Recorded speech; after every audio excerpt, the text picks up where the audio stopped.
Today's video is filled with tons of DIY, tons of inspiration. I can't wait to show you. Let's get to it. We're going to start with these smaller wood planks as well as these larger ones that I found at the end of the aisle. And we're going to start with 3 of the larger ones, and we're going to make a planked sign. We're just going to remove the jute string from them, and then we're just going to line them up, and we're going to leave a very small little space in between each plank. Then we're going to take these flat dowels that I get at Amazon. They are on my Amazon store, which is linked down below. We're going to cut them to size, and then we're going to hot glue, and we're going to use a total of 4 of them. One's going to go on one side, and it's going to perfectly cover those holes that the planks come with. Then we're going to place another one on the other end. This is going to be the front of the sign, but I'm also going to place 2 on the back. This is just for more stability, and we're going to do the same thing. We're going to hot glue it, 1 on each side for more towards the middle. Once we had it all done, it's time to just give it one pretty heavy coat of Rust-Oleum chalk paint in the linen white, and then let it fully dry. And I'm going to use this water slide decal paper. You can get it in white or clear or laser or inkjet depending on the printer you have. And this is what it looks like. It looks like regular paper on the back, but on the front it is glossy, and you're going to want to print on the shiny side. So on the glossy side is where you want to print it. Once you have picked a design and you have printed them on the glossy side, then you just want to cut off the excess paper on the outside of the design, and then you want to spray it several times with a top coat. I am using the Krylon triple, I think it's like a triple formula, and I sprayed it 3 times very lightly, and that did the work. Just make sure you let it dry in between sprays. Then once you have the design cut and sprayed, you just want to submerge it in water for about 30 seconds to 1 minute, and then you just place it where you want to place it, and then you start pulling the back off of it, and you just take your time, and it'll start removing the back, and then you'll have this cool design that just sticks. And you can move it, so it's not like it's going to dry really quickly. Like right here, I'm adjusting it, I'm lifting it up a little bit, and just making sure that the bubbles or any wrinkles are out. That's simple, so easy. Once it's dry, you want to seal everything with a top coat, although you don't have to. I prefer it, and I'm using the Rust-Oleum matte top coat, and that's it. I let it dry, and then now we're just going to place some florals here on the left side of the sign. I cut out the excess stem. I am tying them together with some white jute string. I'm going to cut off the excess stems on the bottom of that, and then we're going to hot glue it to the left side of the script there. And that's it. This is such a beautiful design. I love it. This design was already made on Creative Fabrica. I love it. I love the message, and I love the style.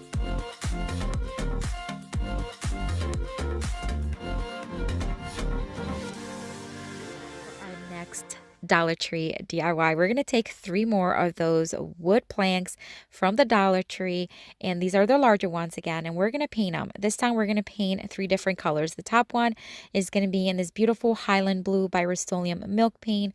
The middle one is Country Gray by Rust-Oleum chalk paint, and then the last one is going to be in white, and it's my favorite, Rust-Oleum chalk paint in the linen white. And then of course we're going to let it fully dry. I am going to distress the planks by dry brushing some paint. Some white paint is going to go on the gray and the Highland Blue, and then on the white plank it's going to be the gray and the blue together. So we're just going to add some distress to them, not too much here and there, and we will be distressing them anyways. And I'm going to use my palm sander. This is just to soften out that dry brush technique, as well as distress the edges just a little bit more for a beachy, more farmhouse look. And then once I had them distressed where I wanted them, it's time to cut them. I'm going to cut them using my miter box, but of course I do have a miter saw that I can use, and it's a lot quicker, but just showing you some options. I cut the gray one into 2 parts, and then the Highland Blue into 3, but I'm only going to use 2. And then I'm going to mark where I want to make some cuts, and that way we'll have a perfectly kind of like a square sign. And then we're going to sand down the edges just a little bit, just to make sure they're smooth and not splintery. And then we're going to take some foam core. This is an old one that I've already used, but we're going to place hot glue on the back of the planks, and we're just going to start hot gluing them onto the board. That way this will serve as the back of the board, but it's something very manageable and quick and easy that we can cut to the size that we need. So I'm just going to use the X-Acto knife here to cut the excess foam core so we have a perfectly trimmed edges. And then after that, it's time to start adding the water slide decal, but I decided to do it with the grayish tones. And then once again, I'm just gonna, after I submerged it in water, I'm going to place it where I want it, remove the back, and then it's just like the name, water slide. You just want to slide it off and then adjust it to where you want it and smooth it out with your fingers, making sure that all bubbles, or as many bubbles as possible, are not there. Once it's dry, we're going to seal it once again with the Rust-Oleum matte top coat and let that dry. I'm going to take one of these Dollar Tree little garland. It's so beautiful. It's like a beachy kind. It has the little wood beads and the little starfish ones, and then we're just going to tape it to the back, and that's it. This one is such a beautiful one. It has such a summer feel. It has a beachy, relaxed look, and that Creative Fabrica design is stunning. I love it.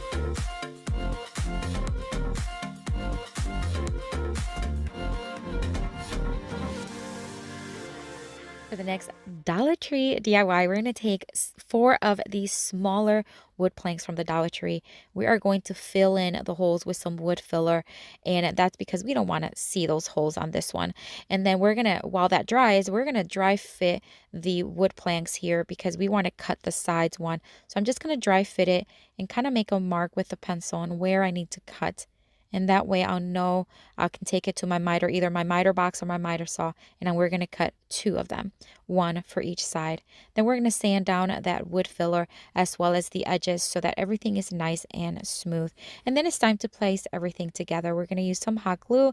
This is really easy to create a box with these planks because these planks are very lightweight. Recently I did another wood box similar to this one, but I used real like thick wood, and I used brad nails and wood glue. But for something smaller, this is perfect to use these Dollar Tree planks, and hot glue is sufficient. We have the 2 larger sides already on them. We're placing one side here with hot glue, and we're going to do the same thing to the other side. And once I had everything put together, it's time to just give it 2 coats of Rust-Oleum chalked paint in the linen white, and we're going to do the inside of the box as well as the outside for a finished look.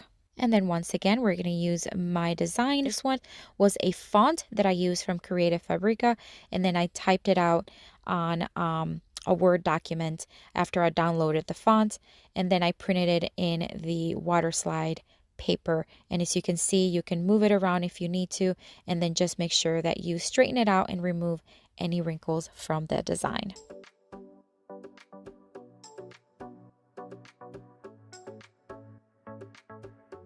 Once it was dry, I sealed everything once again with the Rust-Oleum top coat. Let that dry. We're going to add some floral foam here from the Dollar Tree just inside the box because we're going to add some florals and we want to make sure that everything is put together.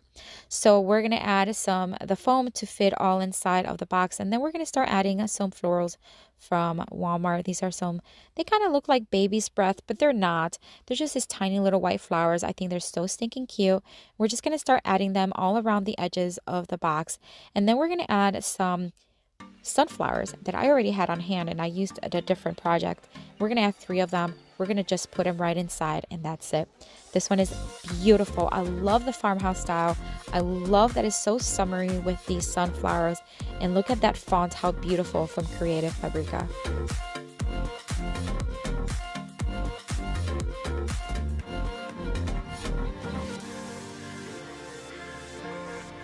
For the next Dollar Tree DIY, we are going to take another one of those smaller planks, and I'm going to fill just one of the holes, let it dry, and then give it 1 coat of Rust-Oleum chalked paint in the linen white, both in the front and the back.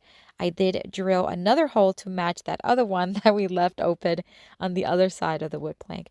submerged them in water, and then, as you can see, applied them to the board and sealed everything with the Rust-Oleum top coat, just like I did with the other designs.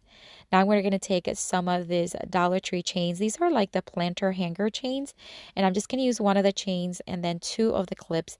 We're going to open up the clip a little bit because we want to slide it through the holes. That way the sign can hang.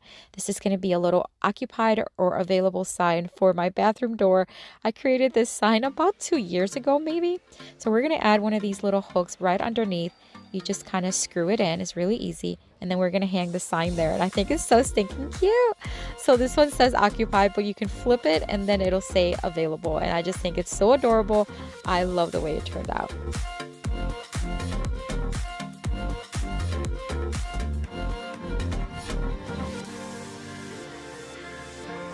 All right, for the next Dollar Tree DIY, we're going to take 3 more of those larger planks, and we are going to fill in the holes on just one of the planks with some wood filler, let it dry, and sand it. Then we're going to take the other 2 planks and we're just going to start putting them, kind of just dry placing them, dry fitting them where I want to see them and marking where I need to cut. And then I took them to my miter saw and cut them. The larger plank I am going to paint with the Coastal Blue by Rust-Oleum Chalk Paint. I'm going to give it just 1 coat. The medium-sized plank, I am going to use the Rust-Oleum Chalk Paint in the Linen White. And then the smaller plank, I am going to tape because we're going to make stripes. This is going to be a patriotic American flag firecrackers. That's a long title for this DIY. So anyways, I'm going to tape some stripes and then paint the red stripes with the Rust-Oleum Chalk Paint in the Farmhouse Red. Then I'm going to let that dry. I am going to tape the red lines and then paint the white stripes with the Linen White color by Rust-Oleum. And then of course remove the tape to reveal the beautiful stripes from our flag. Then after everything was dry, I'm just going to sand down the edges just a little bit, just to give it a little bit of dimension and a little bit more of a character, I guess. I'll do that on all 3 planks and then dust them really, really well. Using my Cricut, I cut out some white stars and I'm just going to start placing them on the blue plank, and basically it's just placing them. I'm just staggering them on where they are placed, but there's nothing magical about this. We're going to place them all the way down to the bottom of the plank. Once I'm done placing them, I'm just going to flip it over and I am just going to cut the excess or the ones that are overlapping on the edge so we have a cleaner edge. Because these are firecrackers, we want to add something to the top to mimic the little string. So we're going to use some of these wired jute string from the Dollar Tree. We're going to tape it to the back of each plank. Nothing fancy is sufficient. We're not going to be pulling it in any way. And then we're going to stack the firecracker. So each plank is going to be kind of one on top of each other. And we're going to use this double-sided tape. This is from Artisa. They sent it to me, gosh, it was probably like 3 years ago. And it's just a double-sided and it's very strong adhesive. So I'm going to place 2 strips of this tape, remove the red little strip, and then of course I'm going to place each plank on top of each other. This is going to not only keep them on top of each other, but it's going to create a 3D effect so they are a little bit lifted from each other. Although you can just hot glue them to each other flat, one on top of each other, and that's fine. I just wanted to add a little bit of dimension, and that is why I'm adding these strips of tape and doubling it up. So here I'm just placing the last one on top of it. I think it's just so beautiful. I'm going to take a pencil and just curl the jute string with the wire inside. That way it's not just straight up. It just has a little bit of a curl, and then that's it. Such a beautiful patriotic DIY. I love it. 3 planks from the Dollar Tree, $1.25 each, and you have a beautiful design. I love it.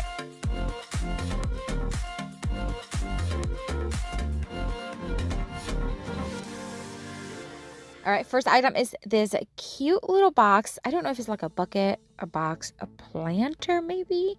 I don't know. I found it at the thrift store for $1.99. And it was super cute, but I just did not like that rope. It was dated and it was like really fuzzy. Like it was, I don't know. It was just a lot of little fuzzies were coming out. So we're going to remove that. We're going to tighten it up, make sure all the staples are where they need to be. And then we are going to just update it a little bit. We're going to add some paint. This is Waverly in the moss, and we're just going to start dry brushing up and down until I kind of see what I like. Now, at first I thought I would just add the moss color. I thought that would be sufficient, and then it just got a little bit too dark. Once I started drying it, you can see how it was just kind of dull. So then I decided to sand it a little bit. I thought, okay, maybe if I soften it up, it will look okay. And it didn't. So then I decided to, oh yeah, I forgot to take the prize out. So let's take that out. Then we're going to dry brush some more paint. This time it's going to be white. This is Rust-Oleum chalk paint in the linen white. And this one, loved it. It gave it a little bit more of a beachy tone. And I just kind of liked it. So I added as much as I thought I wanted.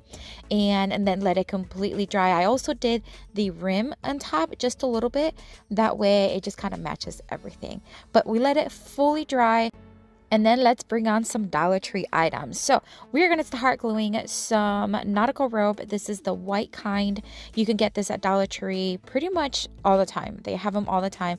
So I'm going to hot glue around the top rim where all those staples were at so that it could be, you know, just hide the staples, but also tighten those the top portion of the wood planks because they were a little wobbly after I removed the old rope. So we're going to hot glue it all around the top rim, and then we're also going to hot glue on the bottom, and we're going to leave just a little bit of that wood showing on the bottom. I am now going to take this welcome, it's like a metal sign. I got it last year. It has the windmill, and I'm just going to remove the bottom portion of it. It was really easy to remove. And then the sticker where like the little barcode was not coming off, so I decided to sand it down, and it actually worked.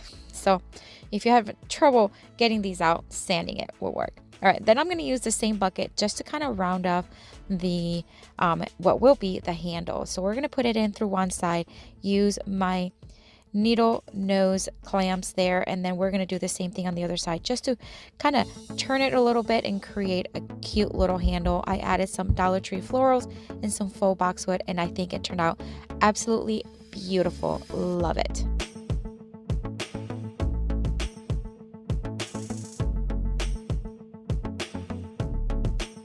For the next Dollar Tree DIY, we're going to take this thrifted sign. It was really cute, but it's for like a wedding and we just didn't need it. So I am going to give it one rough coat of Rust-Oleum chalk paint in the linen white, and it's going to be almost dry brushed. It's just going to be very light just to lighten it up and give me a base. Now we're going to take a couple gray tone chalk paints. This is the country gray. We're going to just dry brush up and down, and it's going to look like a hot mess, but just stick with me here for a while. All right, so then I am going to take a darker gray, and I'm going to do the same thing. I'm just going to start dry brushing up and down to create a lot of color, a lot of dimension, and we're going to do the same thing with some green. But this is Waverly moss once again, and I'm just going to go up and down and adding all this color. Now after all of these colors were dry, I'm going to go back with the white, and I'm going to keep adding until mostly is white, but you can see some of the darker tones of the grays and the green pop through. And this is exactly what I was looking for. So I let it fully dry. Then we're going to take one of these Dollar Tree glass, I think it's like a pot holder where we can place a pot, and some of these Dollar Tree butterfly decals. You know I love using their decals. They're great to make DIYs. So we're going to take a couple of these butterflies, and we're going to start going back and forth. I'm going to kind of keep looking at how the glass is going to look and where I'm going to place the butterflies. So I'm going to place the larger one here in this little corner, and then once again I'm just going to keep going back and forth. I'm also going to combine some of the golden tone butterflies. I recently did a video only using these butterflies, the golden ones that are coming up, and it turned out super cute. So I'm going to add a couple of those golden ones as well, and I just want this to be a really cute summer-like decor that anyone can place either on a wall or just put it on top of a console table or fireplace. I think it's going to look really cute. But anyways, like I said, I'm going to add some of these golden ones as well.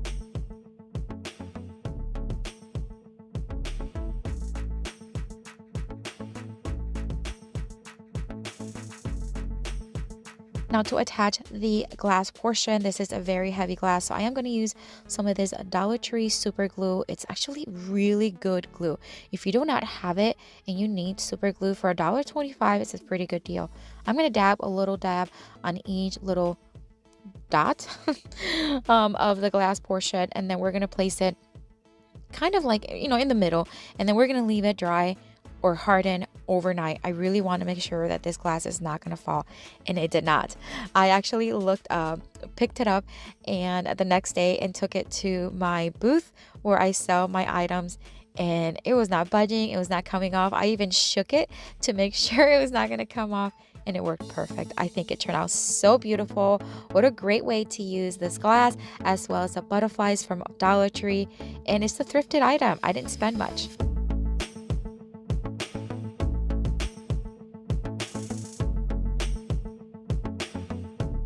For the next Dollar Tree and thrift store DIY, I want to take this candle pillar holder. I think that's what it is.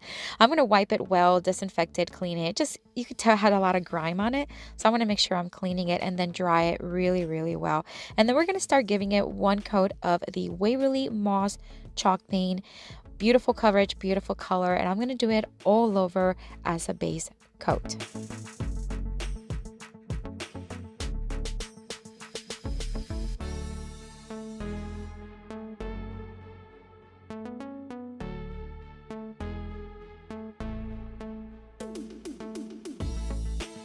Then I'm going to do the same thing I did earlier. We're going to take some white from Rust-Oleum chalk pen in the linen white and a chippy brush, and we're going to start dry brushing some white, and I'm going to do that all over again. This is just to add dimension, texture, and just more character. And then I am going to take a wet rag and I'm going to start wet distressing. All right, so now that I have everything distressed and how I want it, I'm going to take the Rust-Oleum chalked matte top coat and I'm going to just seal everything, seal all of the chalk paint, and make sure it's not going to go anywhere. And then we're going to add some more of that nautical rope from the Dollar Tree, and I'm going to hot glue it starting at the bottom. We're going to go around, I believe it was 5 times, and then secure it with hot glue here and there to make sure it's not going to go anywhere.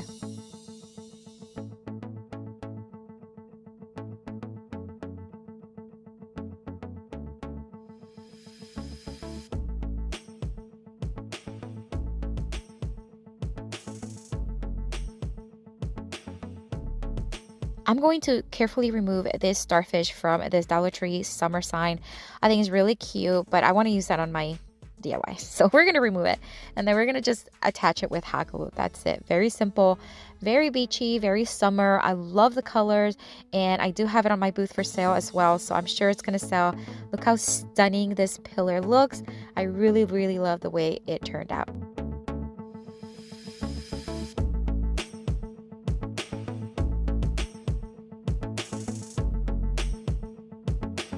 For the next Dollar Tree thrift store DIY, I'm going to take this sign that I got at the thrift store for $3.99, solid wood. We're going to remove the little hanging hook that I had on top, and then I decided to sand down that top portion. It was just like a paper that they had maybe glued or Mod Podged on it, and I realized some spots were actually bubbling, so I decided to just remove as much as I could. The rest, it was impossible to remove, and then use my palm sander again to sand everything smooth and make sure there's nothing lifted and nothing flaking. Then I'm going to make sure that it's really, really well dusted and clean so that I can start painting. We're going to start with some Rust-Oleum chalk paint in the linen white and using my chalk paint brush. I love this brush. If you guys do not have a chalk paint brush, I highly suggest it. I do have some on my Amazon store, which is linked down below. All right, so then we're going to take some more of that Waverly chalk paint in the moss, and as you can see, I only did 1/3 in white. The middle portion is going to be in the green, and then I'm going to blend the two colors so that they blend one to each other very, very nicely. And then once I had it where I want it, I'm going to move on to the agave color by Waverly, which is another beautiful color, and we are going to paint the bottom third portion of the sign. And once again, we're going to blend the two colors, the green and the blue, making sure that it's a smooth transition from one to the other. Now we're going to dry brush some more white on it. We're going to just go back and forth, keeping that horizontal brush strokes, and I'm going to add quite a bit of white on here, and this is because I want to create a little bit more rustic, beachy look. Then once I had it where I want it, I'm going to sand it down with my sanding block. just back and forth, smoothing things out, softening the lines of the strokes, and then distressing the edges as I need. And then we're going to make sure once again that it's dust free so that we can move on to the next step. So we're going to add some handles. These clamps I get at the hardware store sometimes, and sometimes I get at Amazon. I do have some on my Amazon store. We're going to place a couple on each side, and I'm just measuring, making sure that both clamps are going to be where they need to be, and we're going to secure them with some screws. And we're going to do the same thing on the other side.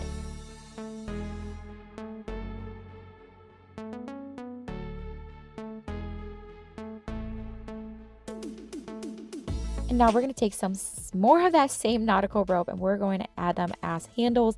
We're going to thread it through one of the clamps, make a very tight knot, and then thread the other side and knot it, making sure that I have enough of rope to like carry the tray, but not too much where it's just going to be too big of handles. And then once I knew where I wanted to tie it, I tightened that knot, and then I did the same exact thing on the other side. I found these cute little wooden turtles at the Dollar Tree, and I love them. So I'm going to take several here. I think I took 5, and I'm going to place them kind of like they're little turtles at the beach, because it reminded me of the ocean, like the sand and the ocean and the beach. So I'm going to place 3 on one side, 2 on the other, and I'm going to use some more of that super glue from Dollar Tree as well as hot glue, and we are just going to start gluing them where I have them placed.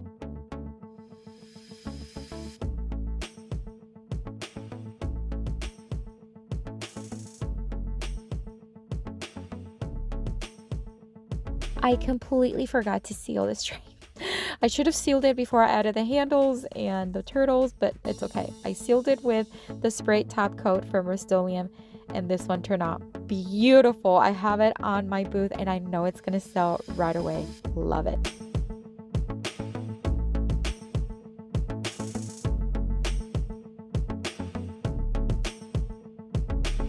For the next Dollar Tree and thrift store DIY, I'm going to take this wreath that I actually thrifted several months ago, and I did a Christmas wreath. It never sold, so I removed everything from it but kept the wreath. I'm going to then now take some of these new Dollar Tree nautical ropes. They have blue and kind of like a beigey white color. I'm going to take 3 of them, and I'm going to braid them all the way to the end so that we have a thicker type of rope but still have that blue and white color that I think is really cool. Then we're going to take the rope, and we're just going to start hot gluing it around the wreath, but making sure that it's a little bit almost wavy, and so we're going to hot glue it in certain spots.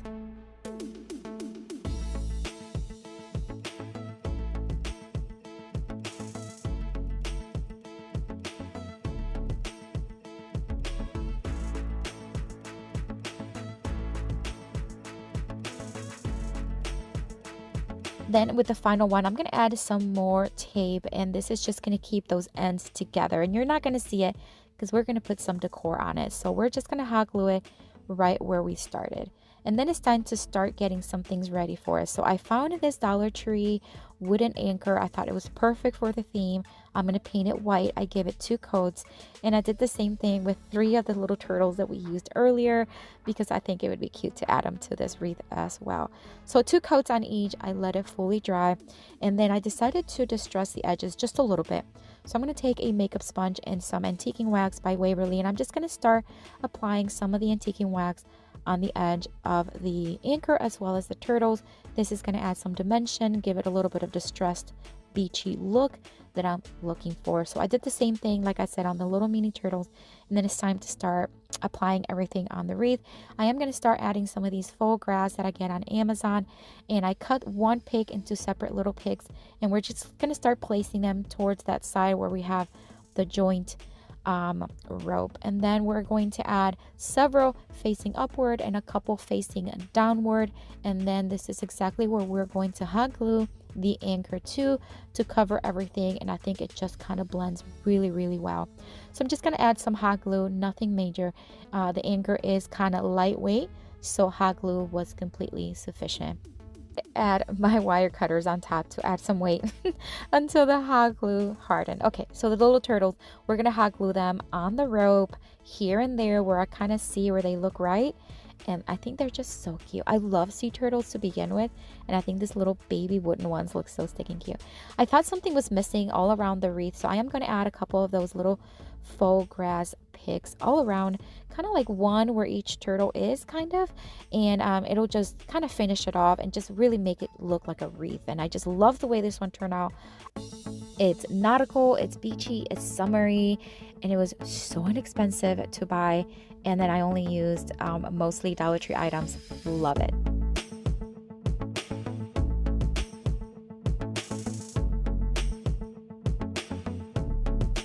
And we are going to start with this wood round. This wood round I actually got on Amazon as a set. It came in a pack of like 10 or so, but Dollar Tree does carry them. So if you find them there, grab a few because they go fast. I am going to be using a decal that I recently found, and I just kind of measured the center and taped around it.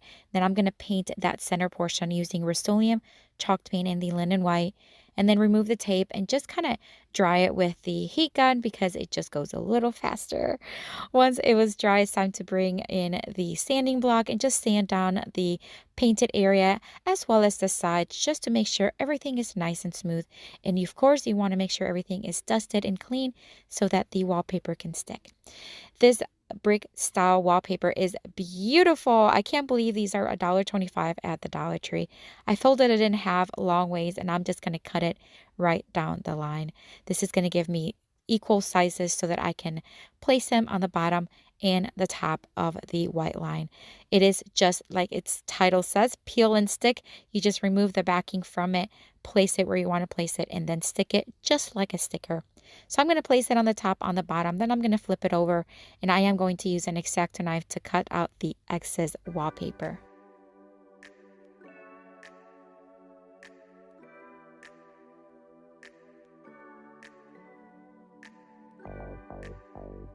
Using my sanding block, I'm just going to sand down the edges.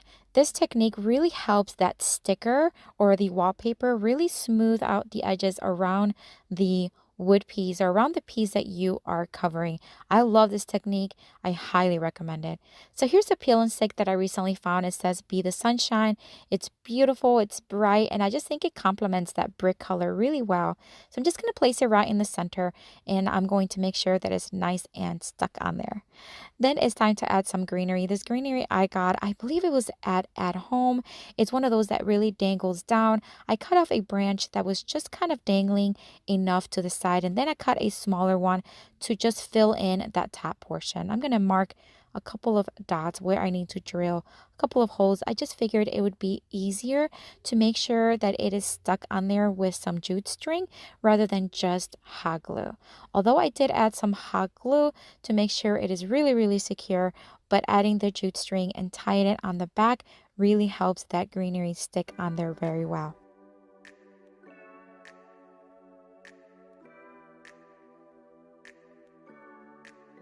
Then I just made sure that the leaves and everything just kind of falls the way I want them to fall. Then I'm going to bring in this sunflower.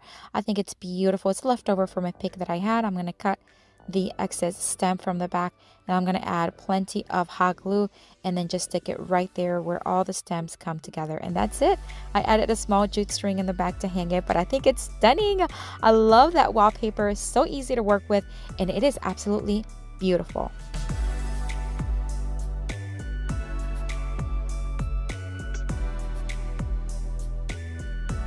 For the next Dollar Tree wallpaper hack, I'm going to use this beautiful leaf printed one. It has such a tropical Miami feel to it. I love it. So this is what the wallpaper looks like in the back. It just gives you a few instructions if you need them, but they're really easy to work with. It does have a slit in the back already cut, where it makes it really easy to remove the backing. I really, really love these. So this little serving tray I got at the Target dollar spot, it was $5, but boy, is it a cutie. I love the little legs. I love that it can stand.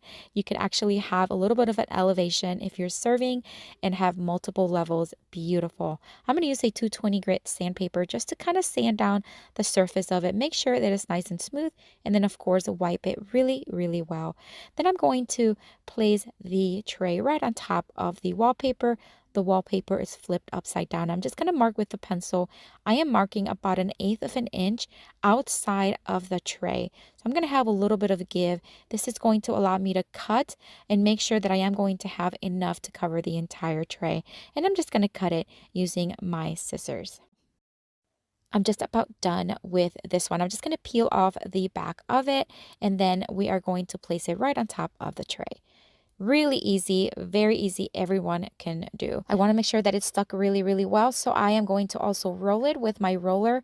That way, it'll make sure there are no bubbles, although I noticed that there is not a lot of bubbles that you get with these. It's not like when you are placing vinyl. I really like the texture of this wallpaper. Using the sanding block once again, I'm just going to sand down all those edges, removing the excess wallpaper, but also giving it a very smooth finish. Love this tray. It has such a summer vibe. I love that you can use it with or without the wallpaper because it's easily removable.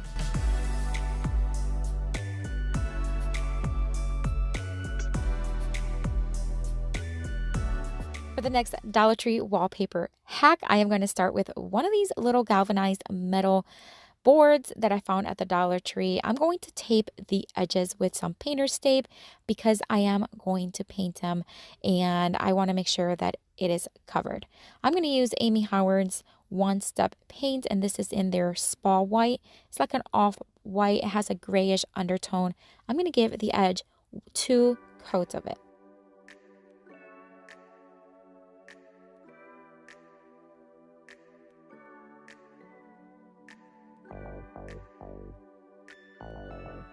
I am going to remove the tape as soon as it is dry, and then we are going to start getting ready to add the wallpaper. The wallpaper that I am adding for this one has a shiplap kind of wooden look. I am going to mark with a pencil to know where I need to cut, and again I'm leaving just a little bit outside excess wallpaper. That way it gives me a little bit of wiggle room. When I cut it, I must have cut it wrong or measured wrong because I had a ton of excess, but here I am just trying to kind of mark with my fingernails where I need to cut and use my X-Acto knife. I also used a squeegee to see if it can help me, but it did not work. As I was cutting it, it was just too thick. So this wallpaper, it's a little bit thicker than your regular vinyl or like maybe like notebook cover, but so it did not work. I removed that and I brought in the excess part that I had, and luckily I had enough to cover it. So this time I am going to just make some cuts, and I decided to actually remove the backing of the wallpaper. It made it a lot easier to work with, a lot more manageable. So if you have any surface that you want to cover like this one where you have tight corners, make sure you remove the backing first, and that way when you place it, it's a lot more manageable and way easier to cut.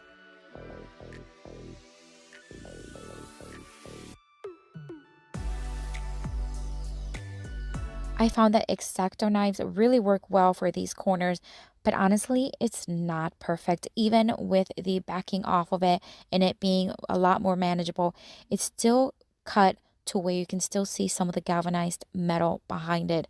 I was okay with it, but just so that you know, I struggled. So if you have a better way of cutting these, please let me know. So then I'm just going to take a little bit of the paint that we use for the trim. I'm just going to paint over that edge to cover up any of the galvanized tin that you see from behind. And then I decided to just dry brush some of the paint all over the wallpaper to kind of smooth everything and just kind of bring everything together, and actually worked really well. So I didn't mind how it looked. I'm going to add one of these sawtooth hooks to the back, very gently hammering it so that way we can hang it. These magnetic hooks you can find at Dollar Tree. You could get 2 for $1.25. Really, really cool hooks that you can use on your refrigerator or anything like this. Something was missing on top, so I'm just going to grab some of these faux boxwood picks, hot glue them to the top. Then I'm going to take a faux magnolia flower that I had from a pick that I got at Walmart recently. I'm going to hot glue it to the center, and that's it for this one. Such a beautiful, it's actually quite easy to make. It's just that the wallpaper gave me a hard time, but other than that, it's an easy DIY anyone can make.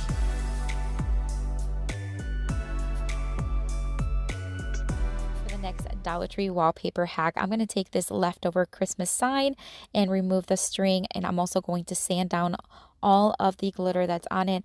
I'm also going to scuff up just the entire thing so that it has a better adhesion to the paint. And then of course you want to wipe it really, really well. Make sure no dust is left behind. Now I am going to give it 2 coats of Rust-Oleum chalked paint in the Serenity Blue and let that fully dry. Then we're going to use this beautiful wallpaper. Oh my gosh, this design is stunning. And this little farmhouse truck is a little wooden one that you can find in their craft section. I'm going to cut a piece that really measures close to the width of the farmhouse truck. Remove the backing of the wallpaper, and then we're going to place the truck right on top, making sure it adheres very well. Then we're going to take the X-Acto knife one more time. We're going to start cutting all the excess wallpaper. This took me a little longer because of all the details of the truck, but I'm not looking for a smooth, really close cut because we are going to be sanding in again at the end. So I'm just looking to remove as excess as much as possible.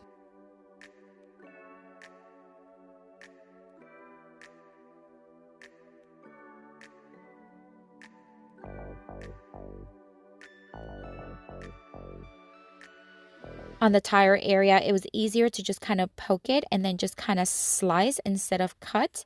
I don't know if that makes sense, but it really helped in that area. And then once it was done, it was time to sand down. Now, because of all the details in small spaces, I did use a nail filer to sand it down, but you can certainly use a sander if you'd like, but the nail filer actually worked really, really well. Then we're going to go back to the board. It is fully dry now. We're going to draw some lines because this board looks like it's planked, so we want to just draw some lines to really give it that planked look. I am using a permanent thin marker. Then I'm going to sand down the edges again just to smooth everything and just give it a finished look. I just love doing this. I think it just really adds to the character. Then we're going to hot glue the farmhouse truck to the bottom right side corner of the sign, and hot glue was plenty sufficient. I did the same thing with a galvanized word that says thankful that I got recently at Dollar Tree. Just going to add some hot glue and hot glue it on the top of the truck.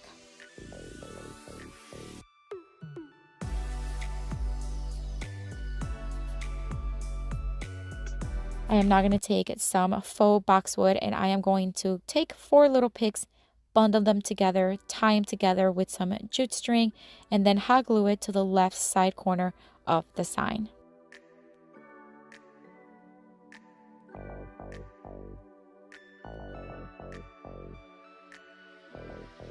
And we're just about done with this one. I think it's so stunning. I love that I picked a blue color for the background instead of white. That truck and that wallpaper, wow. Definitely one of my favorites from today. Love it.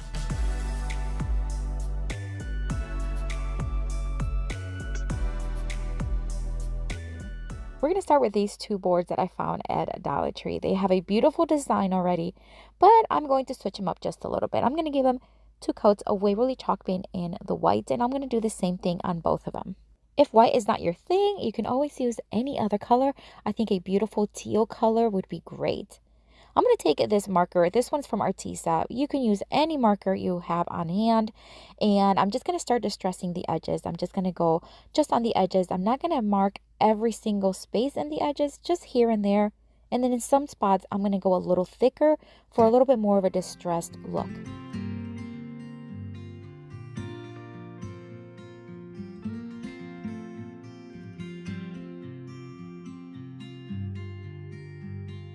Now that we have the boards nice and distressed, we're going to bring in the first fence.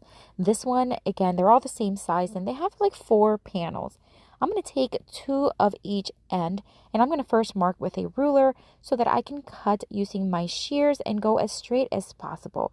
Don't worry if it's not straight, because I'm going to show you a little trick that I found while working with these fences. They're a very soft material, so using a blade knife after you've cut them to kind of slice anything that is left sticking out works perfectly. You just have to be careful. You don't want to hurt yourself, of course, but if you slice going away from you, it worked really well for me. So I just took a very sharp blade knife and sliced here and there until I found it to be as smooth as I can get it. So then once I had him where I wanted, it's time to attach him to each board. I'm going to use a combination of hot glue and E6000 to make sure that I have a quick hold as well as a permanent one. These worked really well. They're very close to the same width of the boards, so it looked very natural. They do overlap just a tiny bit. And I did the same thing on the other one, so they both match. Now it's time to bring some florals. These ones I just had on hand. They have a blue tone, but you can use any color you want. I'm going to cut the stem as much as I can and leave about 1 inch left because I don't want them to look too much inside the fence. So I'm just going to start threading them right from the top, and I'm going to place between 4 and 5 on each one, making sure that I'm arranging as needed. You can still see a little bit of the stem, so we're going to cover that up using some ribbon. This is ticking stripe ribbon that I got from burlapfabric.com, and I do have a link down below in the description box if you want to check out their products. They have amazing products. I'm going to make a very simple bow, tie it in the center with some jute string, and hot glue it right on the top of the fence.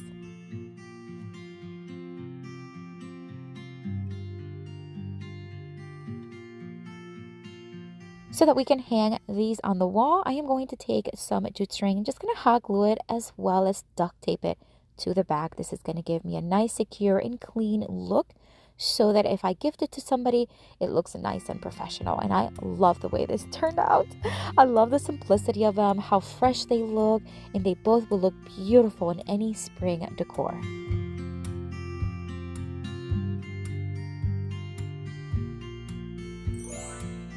For this next Dollar Tree craft, I'm going to take this leftover home sign that I did a couple of years back. It never sold, and it was just laying around in my home. So I'm just going to cover up that home portion using chalk paint. And then I'm going to take another one of those fences, and I am going to remove 2 ends. This time I'm going to use 2, maybe 1 and like 1/3 or 2/3 of the ones on the sides, and I'm going to cut them using my wire cutters. I think that the shears worked better than the wire cutters, but it both work. In this one, I'm using permanent glue from Dollar Tree as well as hot glue, and it worked just as well as the E6000.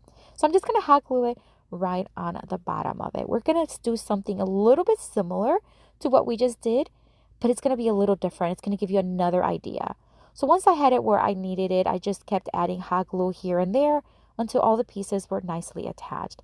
We're going to bring some florals once again.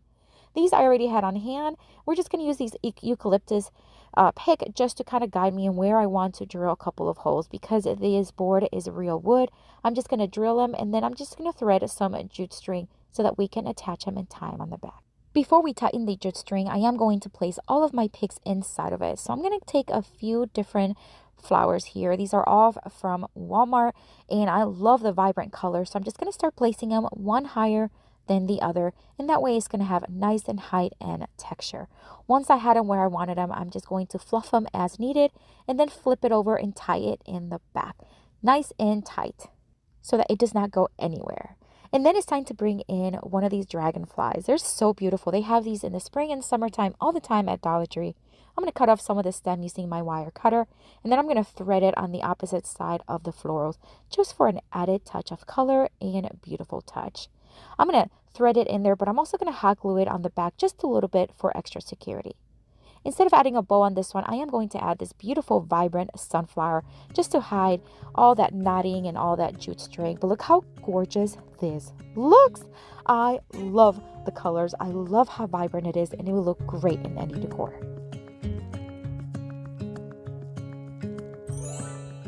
For the next Dollar Tree spring craft, I'm going to take this welcome wooden sign from Dollar Tree. I love that it has these little cute details of a potted plant, a little rake, as well as the boot that serves as an L. How cute is that? I'm going to give everything one pretty heavy coat of Waverly chalk paint in the white, and that's going to be everything, including all the little details, because then we're going to come back and touch up on all those details with some other colors. That way we have a nice white background and then add some color with that. While that dries, I'm going to take this beautiful chalkboard. It's a first day of school chalkboard. I'm just going to remove the jute string, and we're going to give it 2 coats of this bare chalk paint in the mint green. And while that dries, we're going to bring back that welcome sign. Now we're going to add some color. We're going to have some fun with this. I'm going to bring in that marker once again, and I'm just going to trace all the edges again just to add dimension and a little bit of distress. But I'm not going to do the thicker distress, just a little bit of outline. And that was perfect. And then we're going to bring in some different colors. This is a Venetian yellow by Rust-Oleum milk paint. I'm going to do the little potted flower with it. And then the pot is going to be in a nice, beautiful green by Bear. And then the rake is going to go black on the bottom and light blue on top. And then the boot is going to go black, and I'm going to do that with the permanent marker. I am going to take several of the smaller paint sticks as well as the larger ones. I'm going to take 4 of the larger ones, and I'm just going to cut off right where that little rounded part starts. Then I'm going to take several of the smaller ones, and I don't know exactly how many I cut. Just know that it was quite a bit. And I cut off just a little bit of the outside. I would say maybe about 2 inches. Depending on how thick and how wide you want the shutter to look, it depends on how much you want to cut off of it. If you don't have a miter saw, you can cut it off with your miter box. I'm going to start placing the smaller ones across from 2 of those larger ones, and they're going to overlap each other. We want to give it that shutter look. And I'm just going to use for now some hot glue and start hot gluing them all the way to the end. I've been putting on my fake smile, even though I'm wasting time. Once all the pieces were attached, I'm just going to flip it over and I'm going to secure it in place with some brad nails. I'm not adding 1 brad nail per stick. I'm just adding them here and there to give it a little bit more security. And these are the 1/2 inch brad nails. You can also use staples, or you don't have to use any. Just hot glue would be okay if you're not going to be handling the shutter too much. Then I'm going to flip it back over and I'm going to add some hot glue and cover up those edges with 1 of those longer pieces of paint sticks and 1 on each side. And I'm going to do the same thing, secure it with some brad nails for a very secure hold.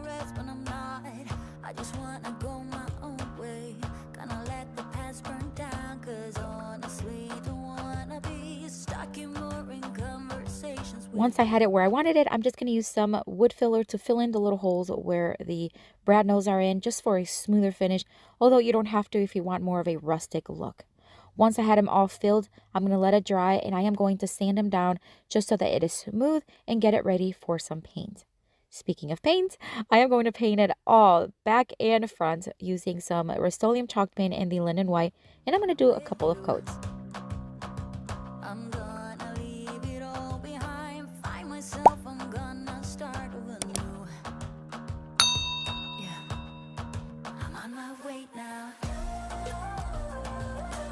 I wanted the shutter to have more of a farmhouse look, so I'm going to take a chippy brush and some gray paint, and I'm just going to dry brush very lightly some just stripes. Just brush it here and there just to give it a little bit more of a distressed farmhouse look, and I did that in the front and the back. And then I wanted to add a wreath. This wreath form came from Target Dollar Spot. I get them all the time for $3 each. I kind of eyed out where I wanted it, and I'm just going to start screwing in a little eye hook. That way I can place the wreath form right in front of it, and I can also change it season after season. I wanted to add something more wintry for us since this is what the season we're entering in. And I'm just going to add some of these white frosted berries that I got off of a pick from Dollar General. I'm going to cut a couple of them and just hot glue them right there to the top, just to add a little bit of character, color, and texture. And then I took some of this Dollar Tree burlap ribbon. I'm going to make a very simple bow. I'm just going to loop it like an awareness loop, scrunch it in the middle, tie it with some jute string, and then just hot glue it to the top of the wreath form. This is just going to finish it off.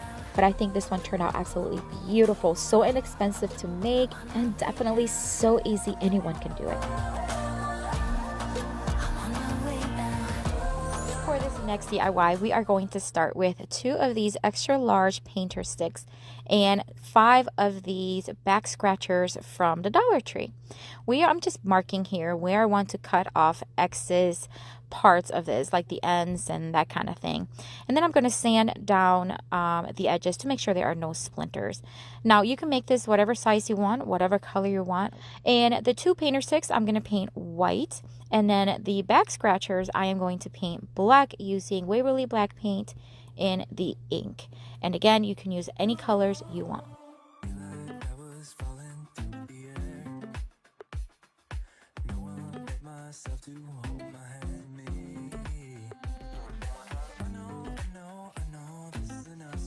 Once the paint was dry, I am going to distress lightly the edges of the back scratchers.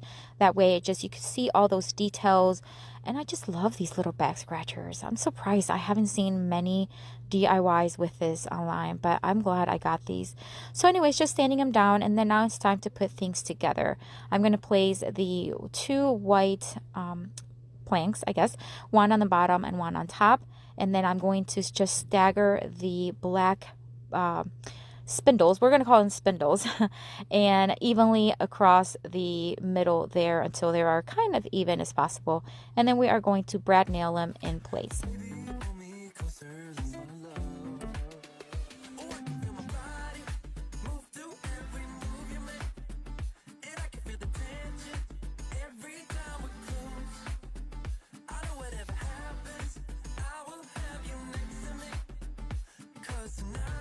I am going to fill in the holes that the brad nails left with some wood filler.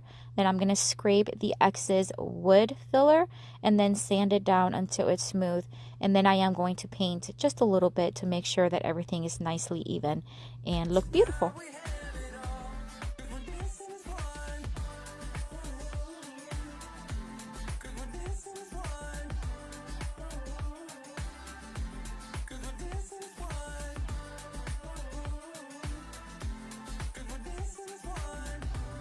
These little flowers are called mimosas, I believe it is, which I thought was kind of clever.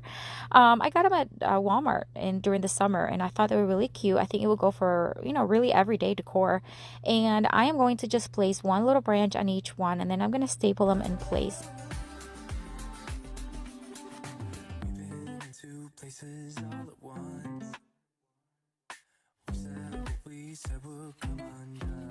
And then I'm going to take some jute rope and just make very simple bows, and I'm just going to hot glue it to the bottom. This is going to add more texture, more decor style, and also cover up the staple. Now remember, this flowers I chose just because I had on hand, and I think the yellow looks great with the white and black, but you can use whatever florals you want. You can even add a wreath to the window. I think it's just gorgeous no matter what you do with it. And just take a look how beautiful it looks. It's one of my favorites from today. Can you believe we use paint sticks and back scratchers to make this? You had me at a low, 'cause where you go is where I go. For the next Dollar Tree DIY, I'm going to take this leftover sign from the Christmas season sign, and I'm just going to cut it into 3 separate planks. You can already tell that it had like a planked look, so I'm just going to take those little ridges on the edges, line them up, and then use an X-Acto knife to just kind of score it. You've seen me do this before many times. You want to score it a few times, then you want to snap it until it just snaps off. And I'm going to do that to all 3 until they're all separated. I'm going to take some wood filler. I'm just going to fill in those little holes so that we have a nice smooth finish. And then once dry, we're just going to sand it down smoothly. I'm going to mark the center of the top and the sides, and then I'm going to angle cut them using the same technique, just scoring and snapping them until I have little arrows. We're going to make a little winter theme arrows to place either on a mantle or on a console table or anywhere you'd like. This is one of the larger paint sticks. I'm just going to stain it using some Rust-Oleum glaze in the brown tone. Then after I applied it, I'm just going to remove the excess with a rag. The arrows I am going to paint, give it a couple of coats of Rust-Oleum chalk paint in the linen white, and I'm going to let those dry. And then I used my Cricut to create 3 phrases that are perfect for winter. This one says bonfire, and I'm just going to apply it to one of them. The other one says hot cocoa bar, and the other one says ski lodge, and I'm just going to put them on each plank.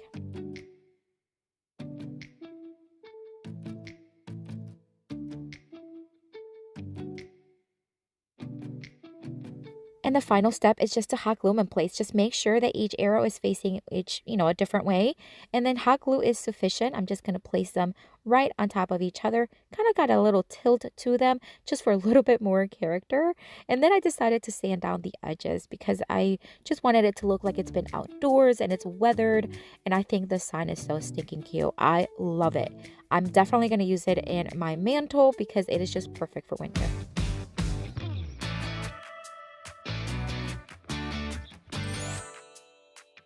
For the next Dollar Tree hack, I am going to take this home sign from Dollar Tree, and it is beautiful as is, but I have other plans for it. I removed the little galvanized heart from it, and I'm going to scuff it up just a little bit using my electric sander, because when I do this, I feel like paint really sticks to that surface a lot better. I am using Rust-Oleum chalk paint in the London White, and I'm just going to give it a couple of coats. It's a little bit more of a dry brush because I don't want to cover up the plank look. The sign originally had those planks going down, and I want to keep those because I feel like it just add a little bit more to the style that I'm looking for. Once I had it completely covered with both coats, I'm going to take this reusable stencil that I got online. I believe it was Amazon, and it says "Together is my favorite place to be." I've used it several times, and I'm going to use just a makeup sponge and some Rust-Oleum chalk pen in the charcoal tone, and I'm just going to stencil it.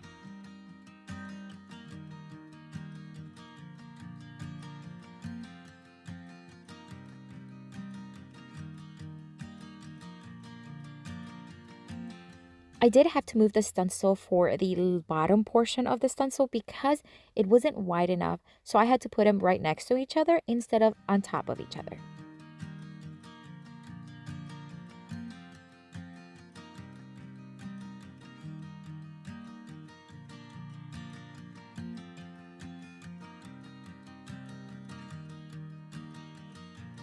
And then it's time to add some greenery. Now I want to keep it a little bit more in the winter look because this is the season we're entering. But remember, you can use any florals you want. Now these picks I do get on my Amazon store, and I do have it linked down below in the description box if you want to take a look at them. I'm just going to add a couple of them as well as a pine cone just to add more character and texture. I'm going to drill a couple of holes using my drill and a very thick drill bit, because I am going to use some Dollar Tree nautical rope, and it has to be pretty thick. I'm just going to thread it through one end and knot it in the front. I like that look sometimes instead of knotting it in the back. And I'm just going to loop it and do that, and then we'll be done with this one. I gotta say, this one is on the top there for my favorites. You gotta have to let me know what you think. I think it's so pretty. It's so fresh looking. I love that we used a reusable stencil. So if you don't have a cutting machine, great option for you. I love it.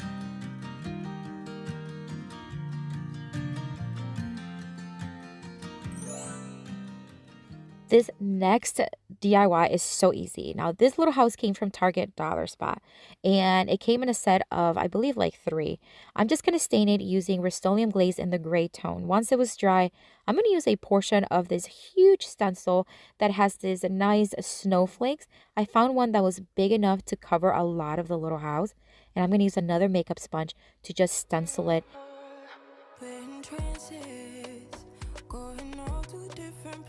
Different planets. Watch your aura pass me by, losing balance. Look how pretty it looks. You can even leave it just like this, but I decided to add a graphic to it that says "Let It Snow." I think it just looked real pretty. It customizes it even more, and I think for winter, I think it just looks so cute. So this will be perfect in a small little corner, maybe even a tier tray, a mantle, wherever you want to place it. Such a great way to add a little bit of a touch of winter decor. And how cute. It was so expensive and so easy to make.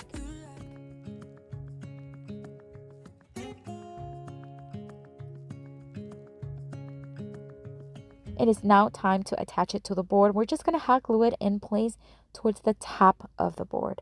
On the bottom, we're going to add some beautiful florals just to make that yellow pop. These I got at Walmart last summer season, and they're gorgeous. I cut them up in little tiny branches, and I'm just going to hot glue them all along the bottom, making sure that I'm not adding as much glue because I don't want to add ribbon or anything to this one. So I'm just going to keep adding them until they're all covered. Towards the end, I did take some leafy greens that I had left over, and I'm just going to hot glue them here and there to cover where you can see some stems, and then you see maybe a little bit of more glue. That way it's going to look natural and not have to add anything to it. I thought at first I wanted to drill a hole on the opposite end of that other hole, but then I decided to do something different. It's something that I did recently. I'm going to take some nautical rope. I'm just going to knot it in a tight knot, and then I'm going to hot glue it in the front of the sign, right where the holes were. I'm going to do the same thing on the other side. I'm going to cut off that excess rope real close to the knot. And then I'm just going to hot glue the remaining nautical rope to the back. This is going to make it look like it's been knotted through the hole, but it's just an illusion. I think it turned out so beautiful. I love to know what you think of this one. It's one of my favorite from today because I love that yellow. to take this leftover one from a previous project and I'm going to cut off a nice rounded one. And then I'm going to just kind of smooth things out using my blade knife. I'm going to take a little wooden shelf from Dollar Tree. You can find these in different sizes, and I'm just going to attach it with hot glue to the bottom of the fence. These stakes are the ones that come on the bottom of each fence section, and I'm just going to cut 4 of them, and I'm going to use them as little legs for these little chair that can be used in any decor for this spring. I'm going to hot glue them in place, 1 in each corner, reinforcing with more hot glue as needed. Then I'm going to give everything 2 coats of Waverly chalk paint and the white. This is going to make everything look seamless, like it all belongs together, and it's going to brighten it up.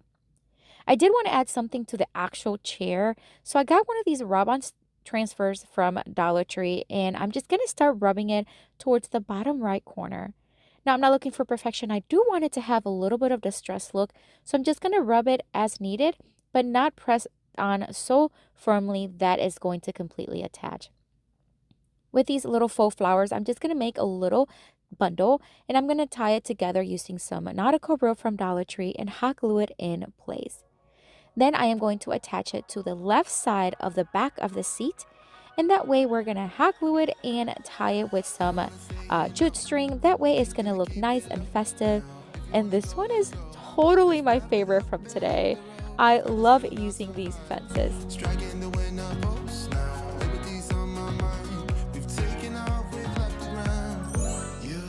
For the next Dollar Tree hack, I'm going to take this piece of 2x4 that was left over from other projects.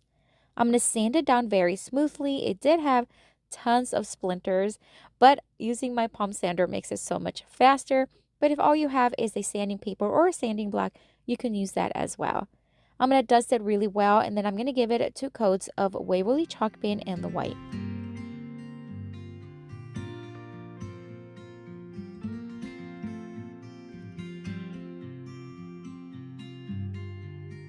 Now I'm going to bring in a full set of the garden fence.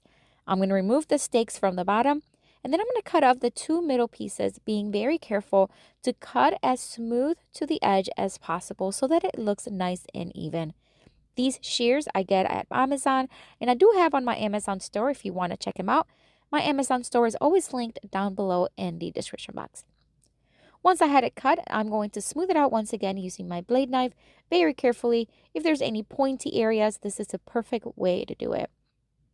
Sanding it down just a bit also works, but then I'm just going to grab my drill and I'm just going to start drilling some holes, some larger ones and then some thinner ones. This is just going to allow me to have some places where I can place some faux florals. Once I have the holes all in place, I'm going to bring in the fence, and then I am going to hot glue it to the front. I did sand it down just a bit to remove any splinters that the drill may have left. Because the fence is so lightweight, the hot glue was perfect and sufficient to hold it in place. Then it's time to add some faux florals. I always have florals on hand. These are from Dollar Tree, and I'm just going to cut off excess stem and place them in each hole. I want to make sure that I have a combination of greenery as well as some purple ones that I think is going to complement it very nicely. All right, so now that I have all my florals in place, I'm just going to start putting some of this moss from Dollar Tree right inside those empty spaces at the base. This is going to make it look nice and full, and it's just going to truly look like a garden fence, what it's meant to be. But this one you can use indoors or even outdoors, and I think it's absolutely perfect. I love this one. It stands on its own because the 2x4 is thick enough. I think it's gorgeous.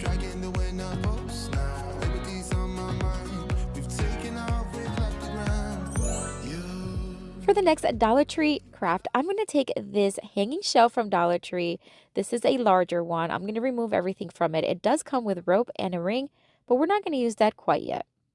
So now I'm going to take some of these leftover fences and I'm going to cut off the little arrow that each have. I'm going to need 4 of them. Once I have them cut, I'm just going to kind of cut them, making sure that they're as evenly sized as possible. And then I'm just going to hot glue 1 on each corner to cover the little hole.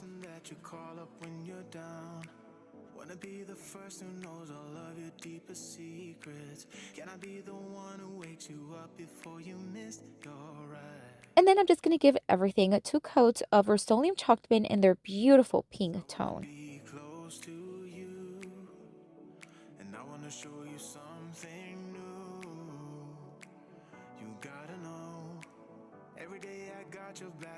And then I'm going to grab one of these Dollar Tree temperature thermostats. I think they are gorgeous. This one's actually metal. I love this one. Usually I get the ones that are plastic, but this one is so much more sturdy. I'm just going to screw in a screw onto the wood board. That way it's going to hang very securely. And I'm just going to add some rope to the back using some hot glue. And then I'm just going to make a little tiny swag using some leftover florals, some boxwood, and some yellow flowers. And I'm going to tie it in the center with a piece of that same rope that the shelf came in. And that way it's going to all complement each other. I'm just going to secure it in place with hot glue and then hot glue it to the top of the thermostat, right where that screw is. And that way it's going to hide it, and I think it's gorgeous. These colors are absolutely stunning. I would love to have this on my porch or even my back deck. I think it's stunning.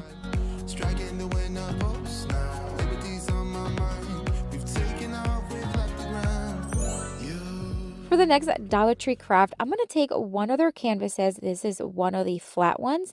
And then I'm going to take another piece of the leftover fences, and I'm just going to cut off the excess of one, leaving one right where it needs to be.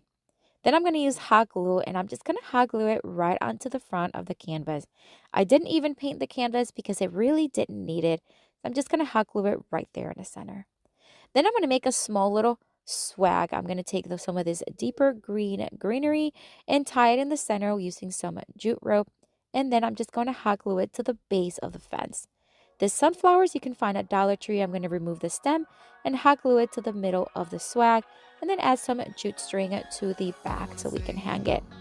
Here's another quick and easy one anyone can make, and you can add any florals you may have already at home.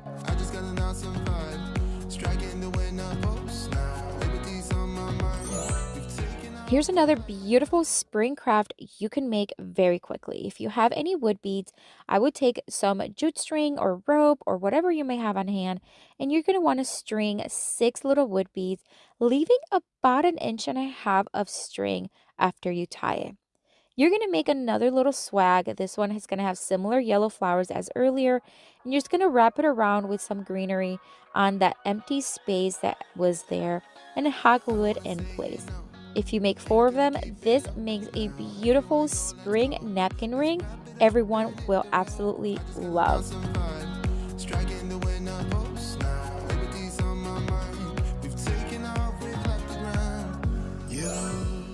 For the next spring craft, this Dollar Tree little chalkboards are awesome to make faux windows. Just remove the little back stick from them and then just join them together using hot glue. Easy and quick, and then we're going to give it 2 coats of Rust-Oleum chalk paint in the linen white.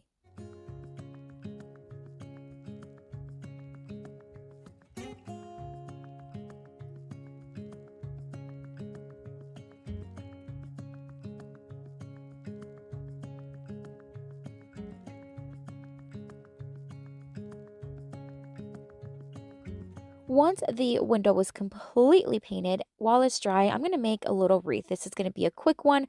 This red rind wreath is just one that I thrifted a while back, and I'm just going to take some florals, some yellow ones, some white ones, and I'm going to place them towards the right side of the wreath. Then I'm going to take some burlap ribbon from Dollar Tree, make a very simple bow, tie it in the center with some jute string, and then I'm going to hot glue it to the center of the floral arrangement. And then to place the wreath on the window, I'm just going to hot glue it. It's very lightweight, so I'm just going to place hot glue on the top and the bottom, and then I'm going to place it right in the center. To be able to hang the window, I am going to add some rope to the back. Again, it's very lightweight, so some rope did work, and I think it's so beautiful. You do not have to use white, but you can use any color you want, and it's such an easy craft.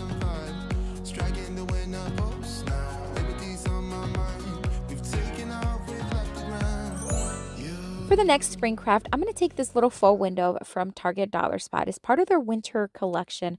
I'm going to remove the little glass portion. It's actually plastic. I'm just going to remove the little screws and then just peel off that portion. Now I'm going to take these rulers. These are wooden rulers you can find at Dollar Tree. I'm going to remove the little black portion from it. And then I'm going to just make some cuts using my miter box so that I can have pieces that can work, because I want to make a little window flower box for my faux window. Once I have them cut in place, I'm just going to hot glue them one by one until I have a nice little box.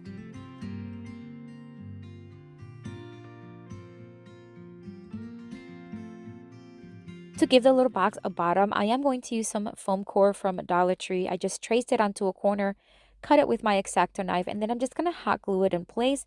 And that will be sufficient because the flowers that we're using are faux and they are just nice and lightweight. I'm going to start adding some boxwood and some flowers here and there that I have already on hand.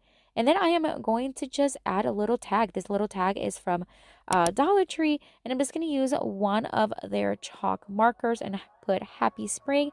And then I'm going to hot glue it to the front and a little bit of a tilt so it has a nice in character. And that's it for this one.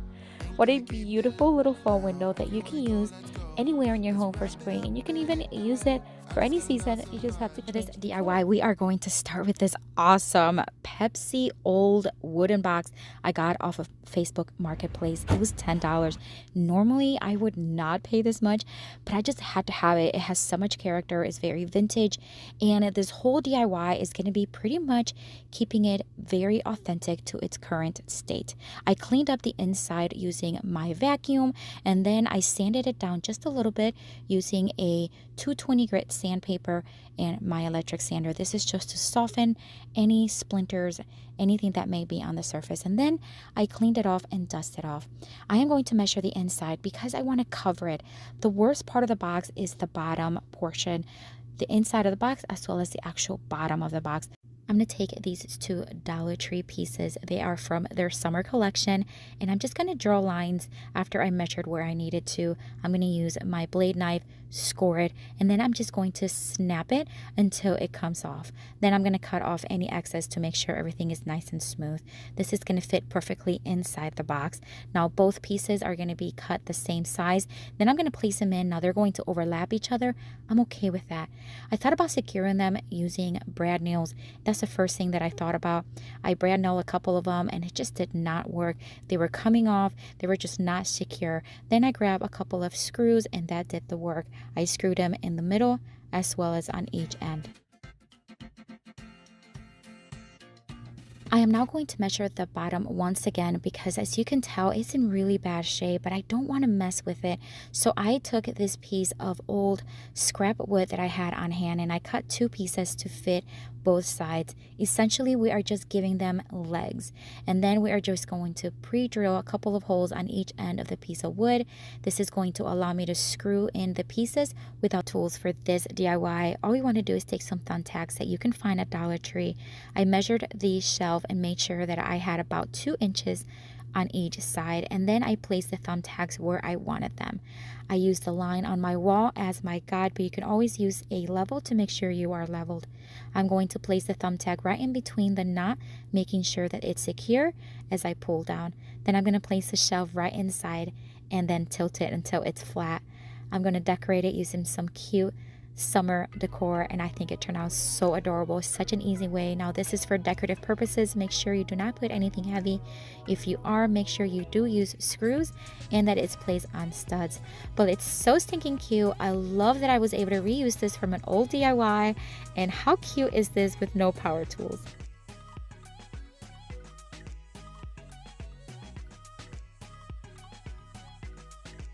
This time around, I found these amazing wood blanks, and they have a shape of a house. So farmhouse, and I love farmhouse. Let me start with this white tone one. I love already the tone of it, but I do want to brighten it up just a little bit. So I'm going to dry brush some white chalk paint. This is by Waverly. And again, it's just a little dry brush, a little bit of paint on the brush. Wipe it here and there, and then that way it's just going to brighten it up, but you're still going to see those beautiful lines underneath. By the way, these brushes are my favorite. I get them on Amazon, which they are in my Amazon store, which is linked below. So good for crafting. So look how cute this house is already looking. Now this piece is a piece from last year, and I had it left over, but it had this little watering can that I thought was so cute. I'm going to hot glue it, tilted right to the upper left-hand corner of the house. Then I'm going to start placing some florals. These are just florals that I already had on hand. I keep a basket of different pieces of florals that are left over from other picks and other projects. That way I can take from there as needed. And these were all except for the faux boxwood. This just I'm placing right now. But everything else was just left over. I'm just going to start hot gluing it to the bottom of the house.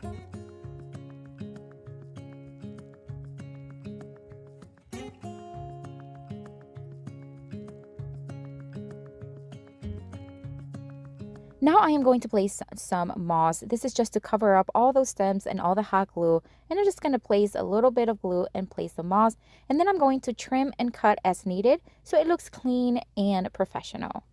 I am now going to take some rope from Dollar Tree and I'm going to knot them very tightly. I'm going to cut off the excess from the top as well as the bottom, and then I'm going to hot glue it in front of each hole. This is going to make it seem like the rope it's threaded through the hole, but it really is just a knot that is glued, and then we're just going to hot glue some rope to the back of the house. Then I am going to take a blue Sharpie, just any permanent marker will do, and I'm going to make some full water drops. This is just going to make it look like it is watering the plants, and I think it's so adorable. It's totally my favorite from today. Let me know what you think.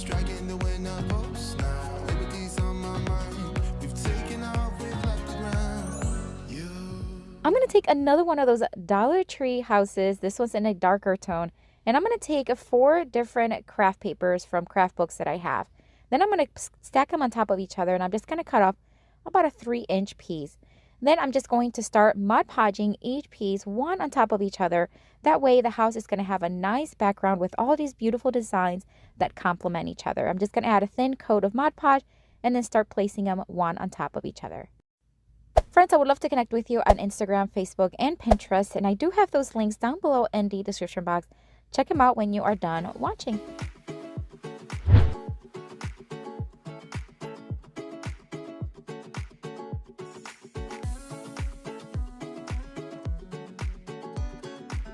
Once I had all 4 pieces of paper stacked on top of each other, I'm going to flip it over, and then we are just going to cut off the excess paper from all around the home.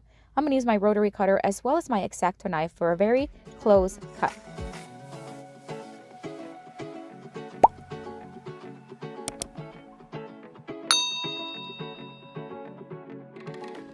Once I had the house completely trimmed, now it's time to seal everything with more Mod Podge.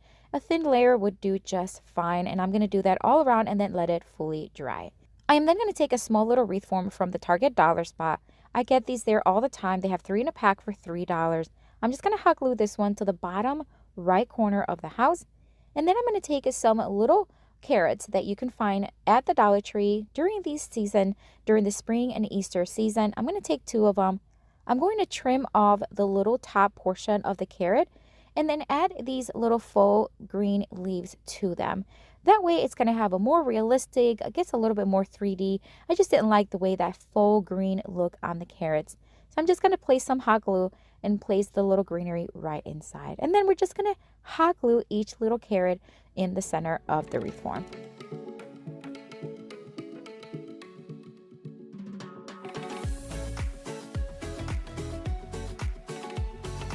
I wanted to add a little bit of dimension to the edges, so I'm just going to distress it very little using the antiquing wax and a makeup sponge. I'm going to remove the excess on a piece of towel, and then I'm just going to start lining and distressing the edges. I'm going very carefully, adding as needed. This is just for a little detail of dimension and contrast on the edges of the home, and I really think it helped to create that distressed farmhouse look, but you don't have to do this step. You can certainly skip it and leave it as is. Once I had it trimmed, I'm just going to add some of this ribbon that I had already on hand. I'm just going to hot glue it to the back. That way we can hang it. And that's it for this one. Oh, another one of my favorites. I love these little carrots on the side. But my favorite part is all those tones and designs on the house. Wooden pieces that you can find at Dollar Tree. You can find them in different sizes, but I grabbed 3 of these and I am going to do a really cute spring decor. I'm going to sand down all the edges, the front, the back, and that way they're going to be nice and smooth because they are kind of splintery once you get them. I'm going to paint one of them with this beautiful mint green by Behr, and then the other 2 are going to be white, and I'm going to use Rust-Oleum chalk pen and the linen white. I'm going to place it right in the center of the board, and I'm just going to place 1 tape on top just to kind of keep it in place. I'm going to take some Waverly chalk pen in the white, and I'm just going to start applying the paint. And basically, you just want to add very little paint in your brush and just go in a circular motion until you have it completely stenciled. Looks so cute. Now I'm going to take one of their rub-on transfers, and all you have to do is cut up the section that you want, remove the back, place it on the surface, and then just scrape. These little scrapers came from them as well. Makes it so easy. You just want to rub and pull as you go. If you have anything running through the edges. You just want to sand it down very lightly. And I'm going to do the same thing with the other board.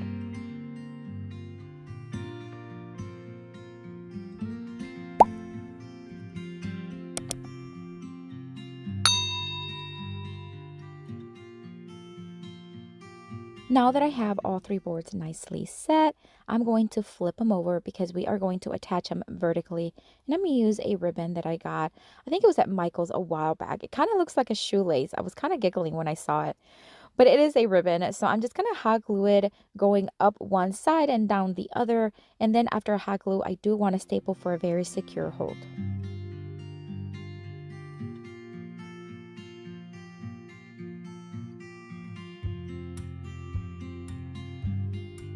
And that's about it for this one. So easy, so beautiful. You can certainly sell this one if you'd like. All the ones that I'm making today are going to be ones that you can actually sell and make a good profit off of them. Made out of wood, solid, durable, and I love the way this one turned out.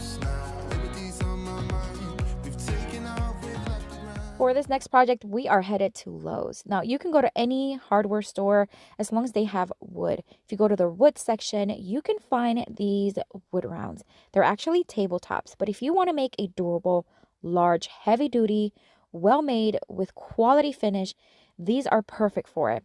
I'm going to grab a couple of them, but I'm going to work with this one right now, and I'm going to remove, of course, the plastic. They are pretty soft and well-made, but I do like to sand them down to make sure they're nice and smooth. Flip it over, do the same thing in the back. Now on the edges, I'm going to take a flexible sanding block and I'm just going to sand it down just to remove any rough edges. Wipe it down really well, and then I'm going to give it 2 coats of Rust-Oleum chalked pen in the linen white, both the front and the back. So the first one I'm going to use is the one that says hop on in. I'm going to place it on some burlap ribbon that I taped onto some paper. I'm going to stencil it once again using Waverly chalk pen in the white. Just going to use a circular motion with very little paint in the brush until it's completely covered. Once I have it finished, you can see that it's right on there. Now, you don't have to use the ribbon. You can put it right on the surface. I just thought adding the texture would be so much fun. I'm going to temporarily tape the ribbon just to kind of give me an idea where I want it. Then it's going to be step 2. We're going to put this first part of the bunny stencil, and I'm going to stencil it using Waverly chalk pen and the moss.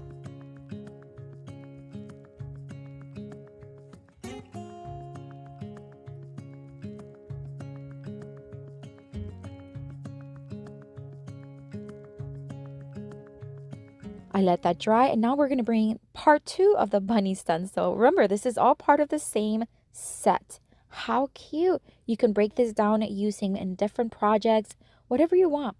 The possibilities are endless. I'm going to use the Waverly elephant color. It's like a creamy color, and then for the little flower, I'm going to use pink by Rust-Oleum. And look how cute they look, just hanging out. Adorable. All right, moving along. This one is then the rub-on transfer. Now, it does come with some eggs and carrots that you can stencil, but I thought the colors of these rub-on transfers are so beautiful. They complement the bunnies so well. I thought I'm going to use it here. So I'm just going to use one piece and then added more on the other side. I'm going to hot glue the ribbon to the back to make sure it's nice and snug, and then I am going to staple it to make sure that it's not going to go anywhere. And then, of course, I want to cut off any of the excess ribbon so that it has a nice professional finish to it. Before we add anything else, we want to seal everything, because if they place this outdoors, you want it to be protected from the elements. So I am going to use a Rust-Oleum top coat. This is in the semi-gloss, and just spray the whole thing, front and back. I'm going to flip it over before we add anything to the front, like floral-wise. I'm going to add the hooks. So I'm going to use these that I get on Amazon, and I do have this set in my Amazon store. So if you want to check it out, it is linked below. I added the 2 hooks on each side. Then I'm going to take some of the wire that came with it, thread a little washer through it, thread it through the hook, and then thread it through the washer again. I'm going to tighten that little washer, cut off any excess wire, and I'm going to do the same thing on the other side, creating a nice hanging piece. Now, you don't have to add the wire. You can just leave the hooks, but if it's going to be hung on a door, you want it to have a kind of like a string or wire. All right, we're going to just add a mixture of different leafy greens here to the top of the wood round, and I'm going to staple them because it is very secure, and because the board is very thick, you can staple away and not worry about it coming out the other side. I added some purple ones, and this beautiful pink one will finish everything off. So beautiful. I love it. It's one of my favorites today. I love adding that ribbon, but that rub-on transfer really finished it off very beautifully.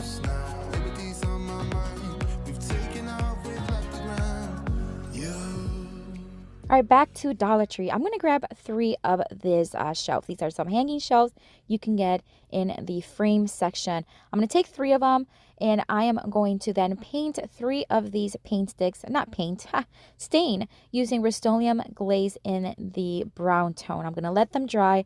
I remove all the plastic and everything from these shelves. This is what they look like. I took everything from it, including the hanging ropes, and I put them together, join them together using the paint sticks. I hot glue 3 of them in the back and staple them for a secure hold, and made sure that I left about a ½ inch in between each board. The birdhouse, I stenciled it right in the front of the board with Waverly chalk pen in the moss, and now I'm going to add the heart and the little window portion. I'm just going to place it right on top after it dried, and I'm going to stencil it using Waverly chalk pen in the white. Again, very little paint on the brush, and then just go around and around until you have a nice good coverage. Remove it and it looks stunning. I'm going to take one of the ropes that came with one of the shelves. I'm going to remove the little ring from it, and I'm just going to put tape on each end because this is going to make it so much easier to thread through the little holes. I want to have a double hanging rope. I think it looked very pretty, so I'm just going to thread the first one through the first holes, making sure that I pull up, leaving enough hanging string. Then I'm going to knot it in the front and cut off the excess, and I'll do the same thing with the other one as I thread it through the second hole. And that's it for this one. What a simple, beautiful one. It's very durable. You can sell this one definitely for a profit. I cannot wait to do this one again.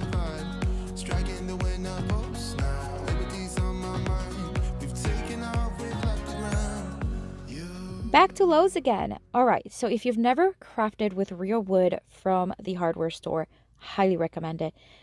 Especially if you want to sell them at shows or if you want to sell them online, this is the way to go. I grabbed a 10 by 6 foot. I am going to cut off 1 foot from one side, and then I'm going to bring it inside. I'm using my miter saw, but you can also go to the hardware store and have them cut it for you if you know exactly the size that you need. This big machine you see here on the left is the wood cutting area, and there is usually a sign right up there. And you can find them. They charge a very small fee, sometimes even free if it's just one cut. They'll cut it for you. So keep that in mind if you do not have a miter saw.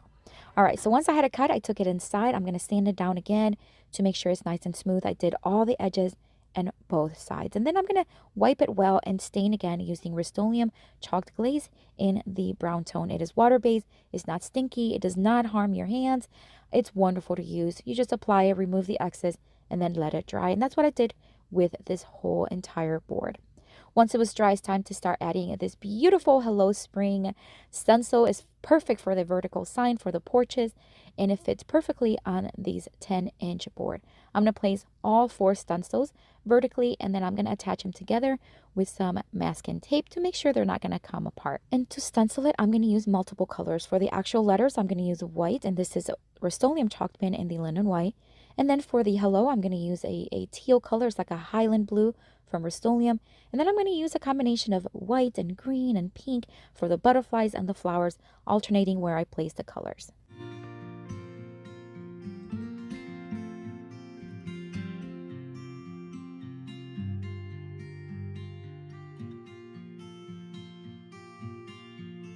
And if you have not checked out my blog, I have my website linked down below. I post my projects in a written format, so check it out when you're watching as well. All right, so I'm done stenciling, and look how pretty this looks. I can't stand it. It was so easy to make such a large board. Definitely can sell for a big profit if I wanted to sell it. All right, I'm going to seal everything using that same top coat spray by Rust-Oleum, and I'm just going to do a couple coats up and down. Now my porch is not ready to be photographed yet, so I just placed it in front of my pantry door, but look how beautiful this looks. So easy, so much fun to make. I love it. Today we are starting with this old palette that has been in my garage for a long time. I'm going to pull it out as best as I can. Our garage is a hot mess. Please excuse the mess. I'm going to bring it out to the driveway, and then we're going to take my jigsaw, and I'm just going to start breaking apart some of the boards. Actually, most of the boards. And then I'm going to take 4 of them and just place them vertically. I'm going to try to put them together, and then I'm going to take another board and I'm going to mark where I need to make a cut. And I'm going to use my miter saw to make the cut, and then I'm going to take that board and cut into two.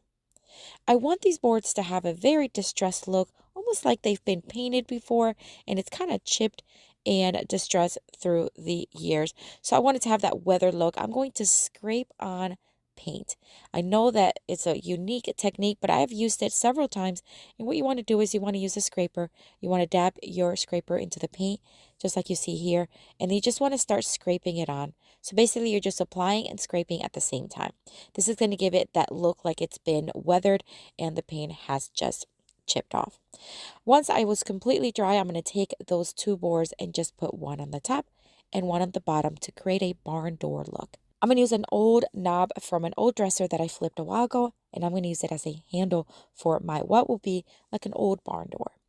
I'm going to go inside now, and I'm just going to make a very quick wreath form. These are some magnolia leaves that I had on hand, and this wreath form is from Dollar Tree. I'm just going to start hot gluing the leaves, going into one direction and doing it all around.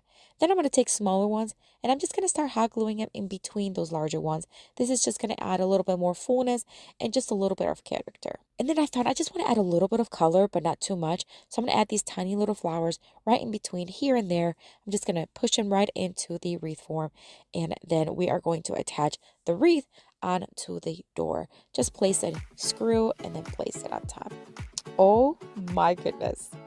This door is stunning. It is large, it is heavy, it is rustic, it is looking so authentic. Love that we used a palette.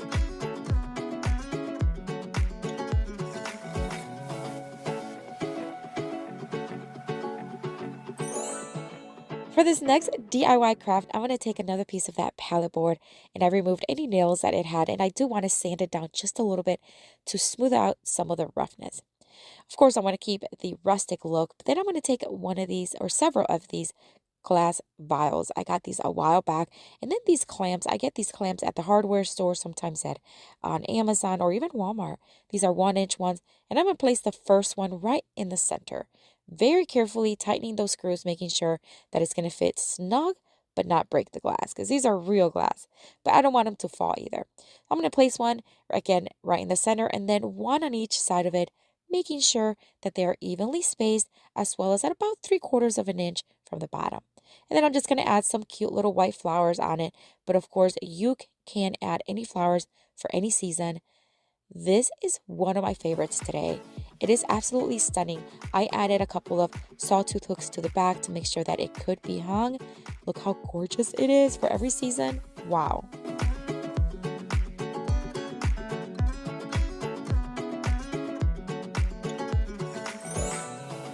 For this next DIY craft, I'm going to take another piece of that palette board. This one is cut to about 18 inches long.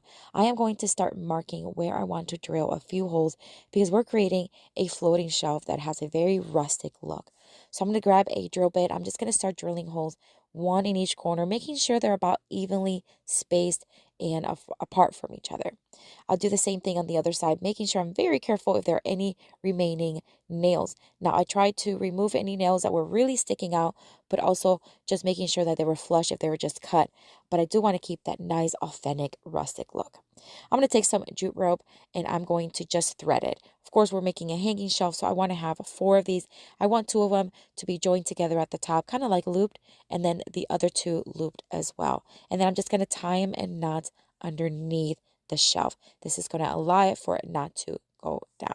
I'm going to do the same thing with the other jute rope, and then we're going to tie them in the top. All done, I'm just going to cut off the excess rope from the bottom, and I'm going to add these tiny little white vases. I thought the contrast between the rustic board and the white was gorgeous. I added some cute little white flowers. I love this board. These palette boards are just priceless. So good for DIY crafts.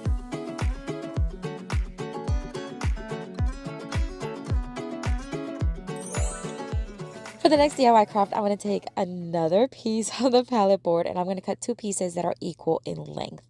I'm going to really cut these nails. They're sticking out a little bit. I'm being very careful. I just want to make sure that I'm cutting them as flush as possible, but I want to keep that nice rustic look. So I'm going to do my best. Once I have them in nice flush look, I am going to sand them down just a little bit. Again, I just don't want splinters, but I do want to keep the roughness. So now they're nice and prepped. I'm just going to join them together. I'm going to use some paint sticks. I cut them to size, and I'm going to use wood glue as well as my brad nailer to attach them.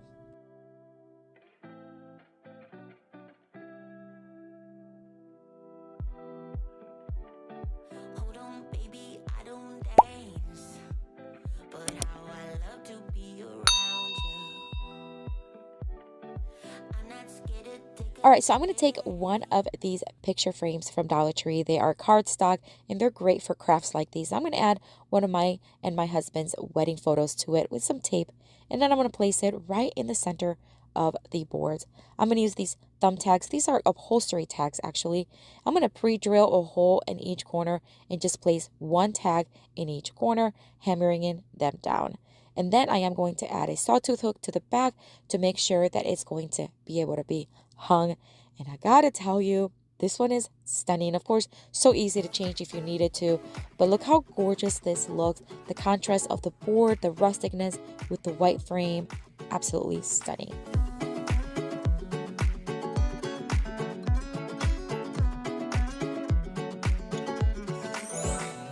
For the next DIY craft, I'm going to take 3 additional boards. I'm going to remove, again, just clean it up, remove nails, hammering them down.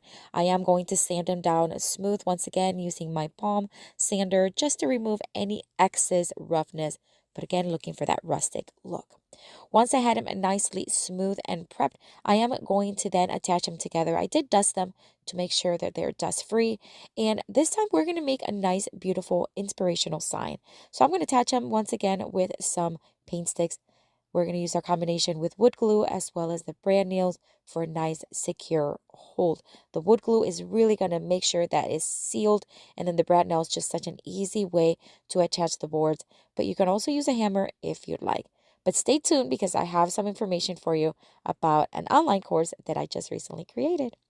All right, so once they are attached, I did create a decal using my Cricut. Now, this one took me a little bit. I'm not going to lie, the boards are so rough, and so I really had to take my time making sure that I was attaching them. If they weren't attaching, I just had to be very patient. And then, of course, I have these slits in between, so I had to make any slits and cuts as needed. So if you do something like this, just take your time, make sure that everything's attached nicely. Enjoy the process. Friends, I would love for you to join my email list. I send out one email just once a week, and it's with current uploads as well as any new news with my business and channel. So if you want to join it, it is linked down below in the description box. So make sure you check it out.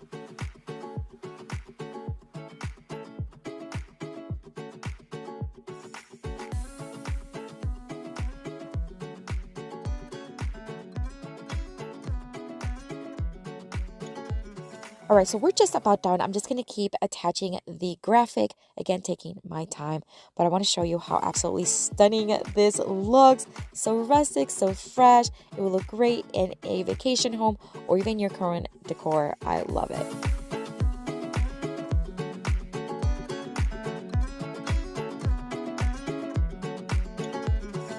Today we are crafting using real wood, and this piece was left over from this Hello Spring porch sign that I did several weeks ago.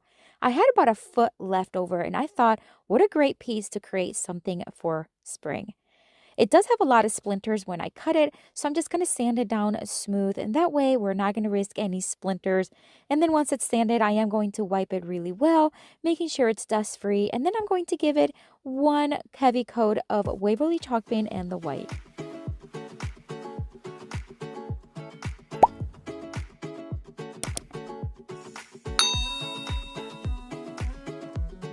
Once it was fully dry, I'm going to take this presentation board. You can find these at Dollar Tree. They're made out of cardboard. If you do not have cardboard boxes, this is a great alternative. I'm going to cut a few pieces. They're going to be 2 inches by 3 inches wide. And then I am going to cut 6 of them because we are going to make a little banner for a sign. Once I had 6 pieces the same size, I'm going to mark where I need to find the middle on the bottom. And then using my blade knife, I'm just going to cut angle cuts so that we can have a little flag style bottom.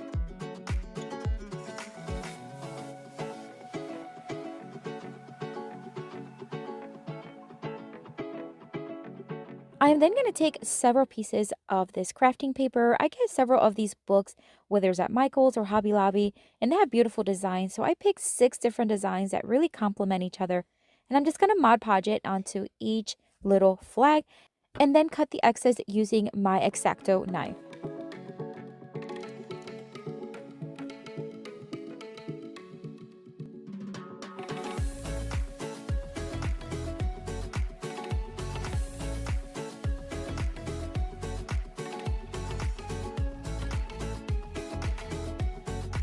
Once I had them covered, now it's time to create what will be on each little flag as well as the board. I'm going to use my Cricut Joy to cut out the word spring and also hello.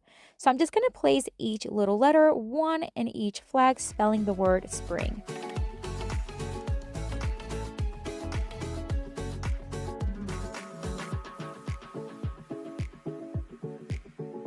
I am now going to use my Crop-A-Dowel to cut out 2 holes on each little flag, and I'm going to try to do it as evenly as possible so they all match in size.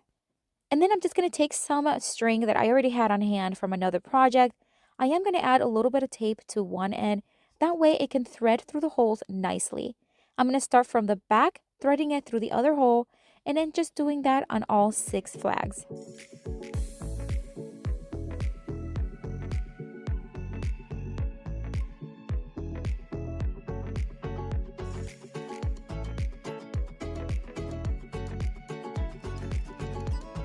Now that I have all the flags threaded, I'm just going to place it on top of the board and just arrange them how I want them. They're going to overlap a little bit on the ends. I actually wanted that to happen. So I'm just going to hot glue them in place so that way they're not going to move around on me. Once I had that in place, it's time to add the hello on the top. This beautiful design was already available in the Cricut design space. So I'm just going to weed out the design, and then I'm just going to use some transfer tape, place it on the top. I'm going to use a scraper to make sure it attaches to the transfer tape. And then I'm going to remove the transfer tape, making sure that the design stays on it. Once I have that, I'm just going to place it where I want it. Once again, I'm going to use my scraper to make sure it attaches to the board and then remove the transfer tape to reveal the design. I'm going to flip the board over now, and I'm just going to hot glue the remaining excess of the string, and then we're going to add some more to the top so that we can hang the board. And that's it for this one. I gotta say, it's one of my favorites from today. I love the design. Those little flags are so pretty. I love it.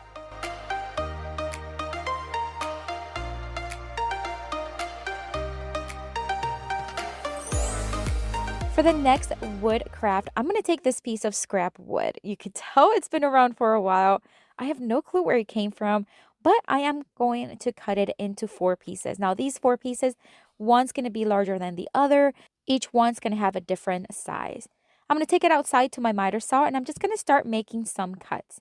If you do not have a miter saw, you can use a miter box, which I'll show you here in a little bit how you can use that. Once I had the pieces cut to the size that I want them, again, I'm just going to sand them down smooth, making sure there are no splinters and that they are soft to the touch. And then I am going to hot glue these little beads that I already had on hand. You've seen them before. These I already had stained for a different project that were left over, and I'm just going to hot glue one on top of each board.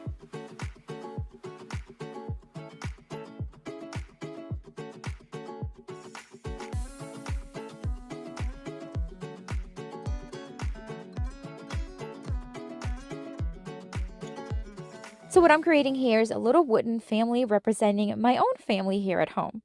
Now the little tiny baby one, I am going to paint using Waverly chalk paint and the moss. Then the other one, which is a little larger, is going to be what would be my husband, and it's going to be in a light blue. And then the pink one's going to be my daughter, and then I'm going to be in a yellow one. I just thought this was so cute. Once I had them painted and they were fully dry, we're going to join them together. And this is how cute they're looking. I'm just going to use some hot glue, nothing fancy, and I'm just going to place them in a pattern that kind of complement each other in size and color. Once I had them in place, I am going to join them all together, wrapping you around with some lacy ribbon from Dollar Tree and making a very simple bow in the front. All right, so I'm just going to add a cute little flowers right there, and that's it. Look how beautiful this little wooden family looks. I love it. It's going to go right in my spring decor this year.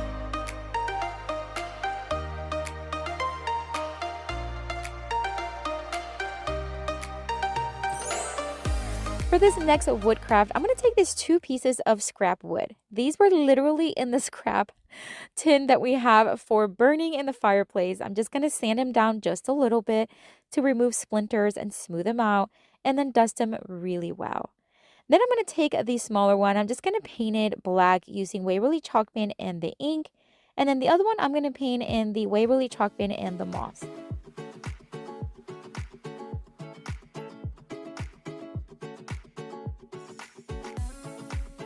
What we are creating with these is some wooden bugs, and I think it will look so cute. Wait until you see these.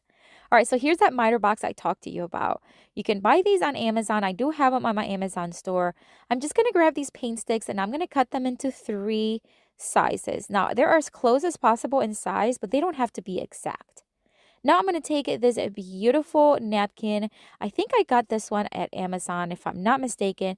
And I'm just going to Mod Podge, adding each little wood piece onto the napkin where you can see some of the flower design. And then once I had them attached, I'm just going to cut off the excess, sand down the edges for a smooth finish.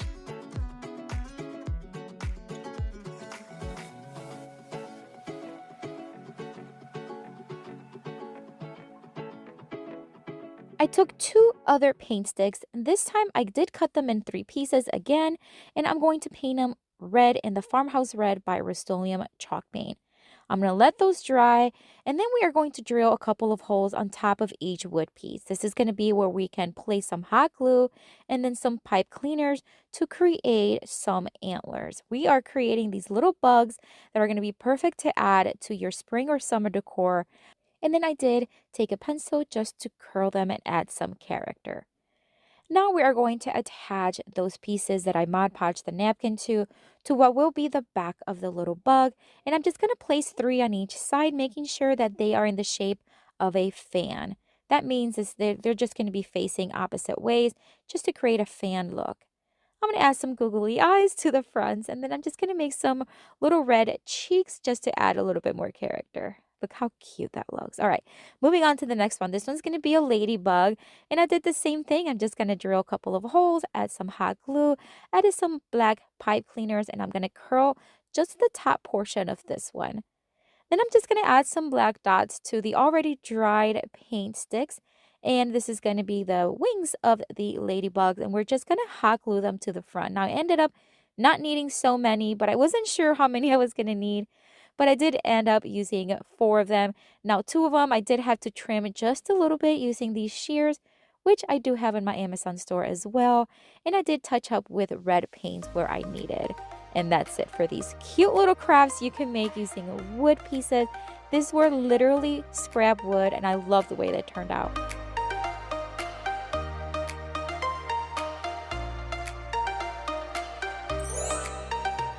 For this next wood craft, I'm going to take this wood round. Now, this was not scrap wood. This was from Dollar Tree, but I just thought I'd include it because it turned out so beautiful. I removed the jute string and I painted it yellow. This is a bright yellow by Dixie Belle, and I'm just going to give it 1 coat and let it dry. Then I'm going to place some tape, and I'm just going to make some stripes going across. It's going to look like a pizza, but it's not. It's going to be a lemon. And so I'm just going to paint the little stripes, and I'm just going to crisscross them all the way around till I have the shape of a lemon.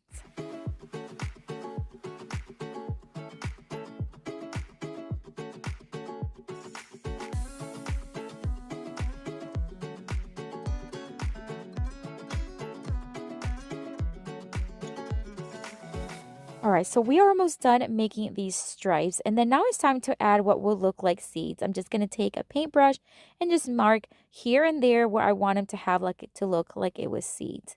Then we need to make a rim. So I have this bowl. It's a pretty large bowl, and it happens to be about 1 inch smaller all the way around. So I make sure I centered it as close to the center as possible and then just painted it white. Now I don't want full coverage. I did want it to have a little bit of a distressed look once I had it completely painted. Once I removed the bowl, I was in love with this lemon. Look how cute this looks. Gorgeous. All right, we're going to add some greenery. I believe these are from Walmart. I'm just going to grab a couple branches, hot glue them to the top, and I'm just going to start stacking some greenery and florals to add texture and character.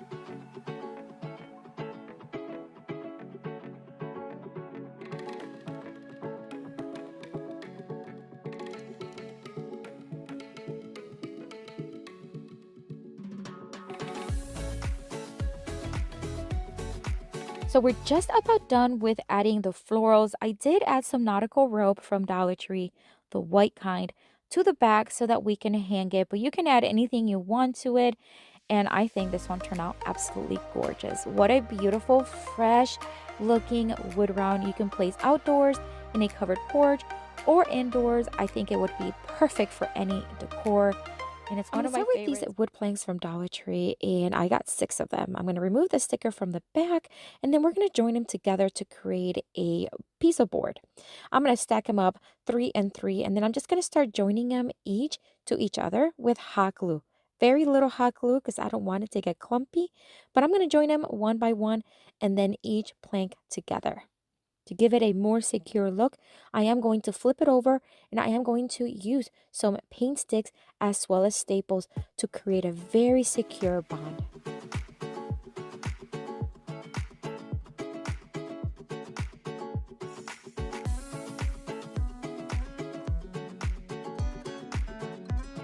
And now that everything's put together, we are going to give it 2 coats of Waverly chalk paint in the white, but you can do any color you want.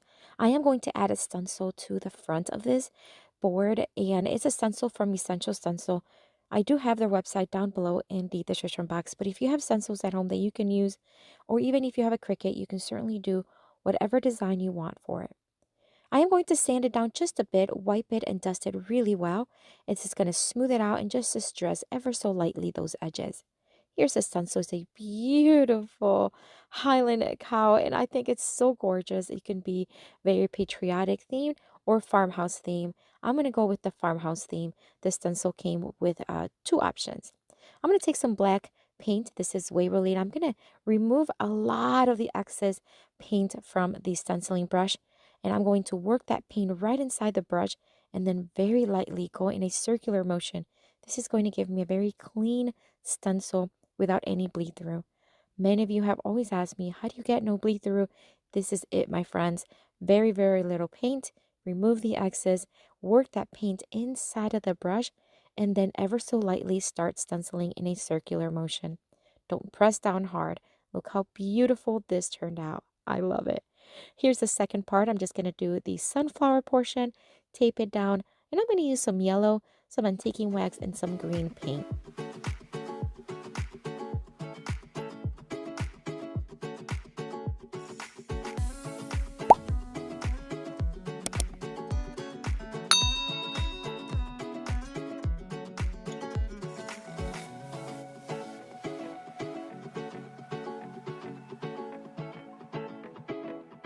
Now I am going to reveal, and look how cute this looks.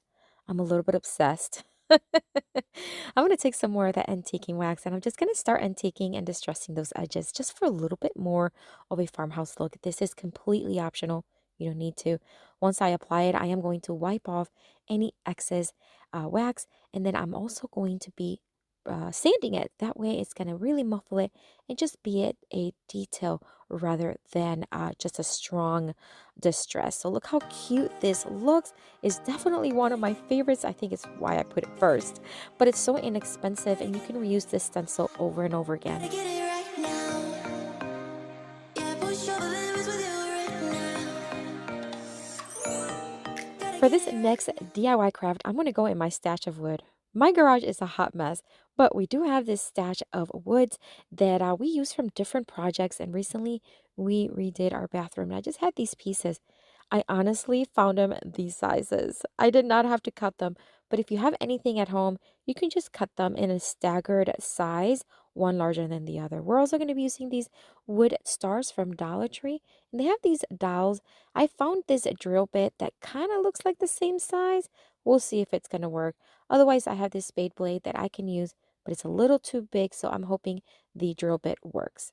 I'm going to put my safety glove on, and then we're going to just start drilling a hole right on top. I marked where the center was, and then I'm going to see if it fits, and it actually fits a little snug, but it worked. So I'm going to drill the other two holes.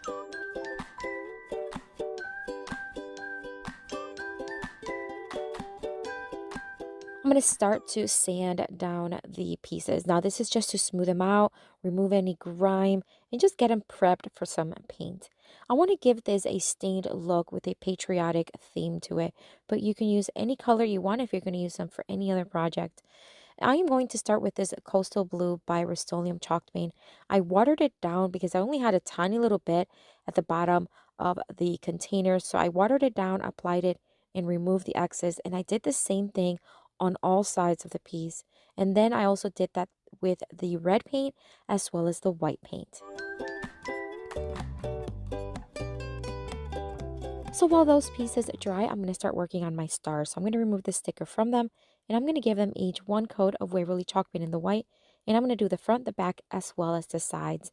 And a little bit of the dowel, about maybe 3 inches from the top. Once dry, I'm going to mark 2 inches from the top because we are going to cut them.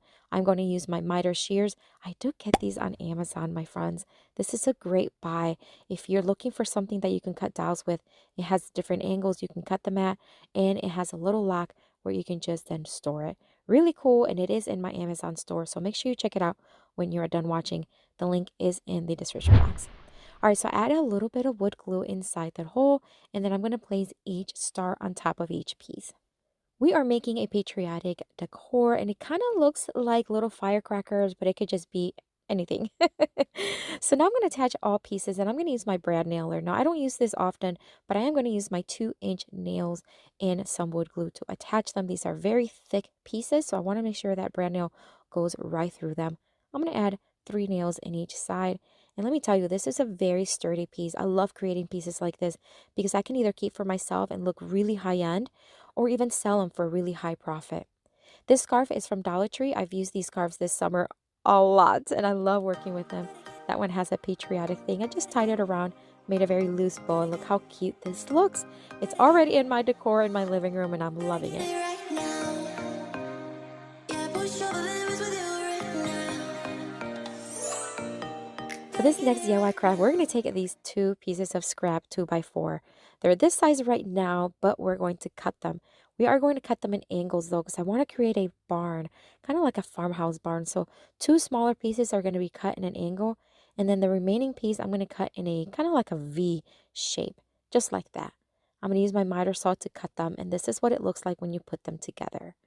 I'm going to sand them down just to remove any of the splinters and just smooth out the pieces. These are truly scrap pieces, and they were rough. I'm going to give everything 2 coats of Rust-Oleum chalk paint in the linen white, and then the top of them, like the roof portion, I'm going to do it in black, and this is the Waverly ink paint. All right, so now I'm going to place all the pieces together, and then I'm going to take this box. This just so happens to be a box that kind of fits the size that I needed, and I'm just going to start using it as a guide and hand paint what will look like a barn door. Now, you can use a ruler, you can use whatever you want. This is just what I had on hand, and I do want it to have that hand-drawn or hand-painted style. Then I'm going to use my ruler and make a crisscross line on the barn door, and then I'm going to hand draw or hand paint a window on the top. This is just going to bring everything together. Now, these pieces are not going to join together, but I think they look great. This little barn is so stinking cute. Again, something I can use year-round in my decor or even sell it for a profit. Yeah, push all the limits with you right now. For the next DIY craft, I'm going to take this wood paneling that I had in my scrap pile. It's dusty, it's splintery, but we're going to cut it in 3 pieces and angle cut the edges because we're going to make some tags. I'm going to secure them onto my table with a clamp and then use a spade blade to cut the hole to make them really look like tags. Now, those angle edges I cut with my miter saw as well as the tags themselves, and I think it worked really well. I'm just going to start sanding them, smoothing them down, and adding Mod Podge to the first one. We're going to use the striped black and white fabric. We're going to make sure that it's attached really well. For the second one, we are going to use a black and white fabric, different style, but it really complements that first one. And then for the third one, we're just going to cover it in some faux leather. This leather is actually from Amazon, but you can find them at Dollar Tree as well. So I'm just going to start applying them again with Mod Podge and cutting off the excess fabric from the edges.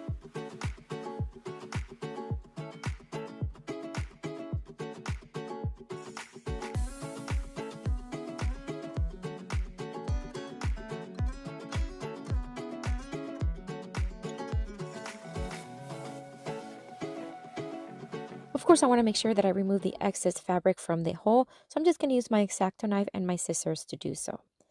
I created a couple graphics for them. This one has a little chicken and the chick, and I'm going to place it on the bottom. And then for the other one, I created a little cow for a little farmhouse look, and I'm going to place it on the bottom. For the black one, I created a decal that says Farm Sweet Farm, and I'm just going to add it right there in the center.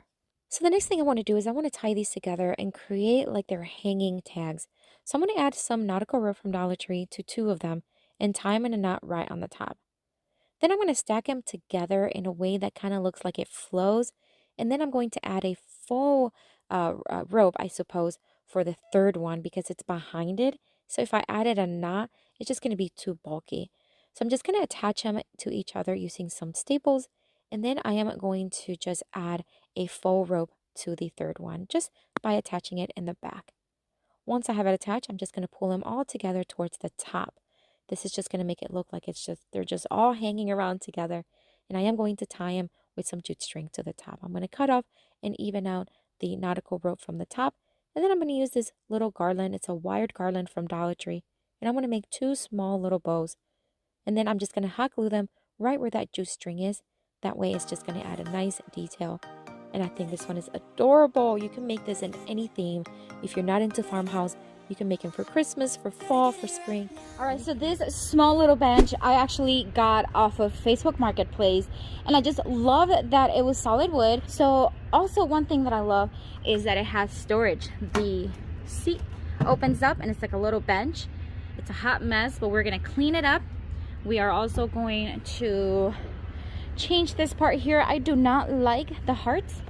So as mentioned, the first thing I want to do is remove that top portion. So I'm just going to remove these little buttons that is on the side. And then lucky enough, they were screws. So I was able to unscrew it.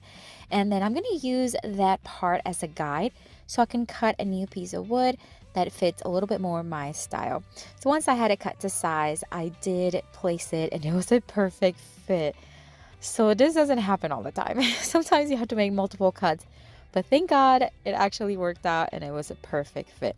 So all I had to do was making sure that it was leveled, and then I pre-drilled some holes using the holes that were already on the bench, and then using screws that were long enough to hold everything together, I placed 2 on each side. It was really easy and I am loving this style way better than the hearts.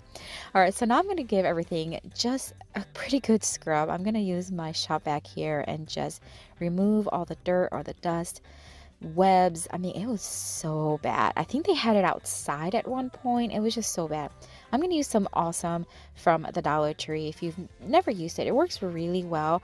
And I'm going to use a wet rag and just remove all the dirt. It literally took me about 45 minutes because I had to go back and forth again and again to wipe it until everything was clean. And then I'm going to give everything a good sand. I am using a 150 grit sand.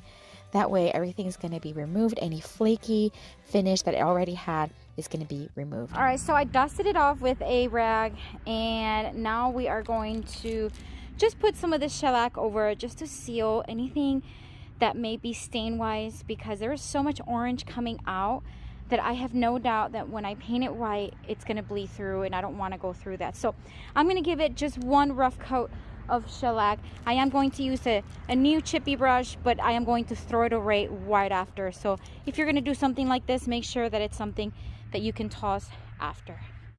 It worked out perfect that I was outdoors because the shellac does have a stronger scent to it, but I covered it as best as I could. And again, I am just going to throw away the little chippy brush because it's just not worth cleaning it up.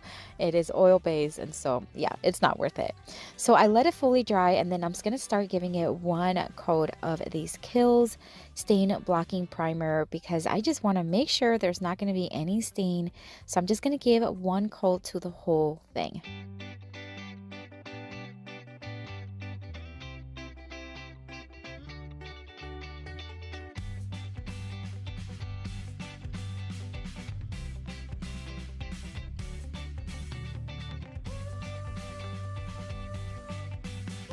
All right, so it's gonna be kind of hard to see, but hopefully you can. There's some yellowing right here that is still coming through. I must have missed some areas because there's some there, as well as, let me see, right here. Do you see that yellowing? And I think that's it. So I'm gonna get my shellac again, let the primer dry really well. Now I'm gonna get my shellac again and just kind of touch up those spots, and then I'll be able to put the chalk paint on. So after I applied the shellac, you can see how yellow it got just on some spots that I added the shellac, but no big deal.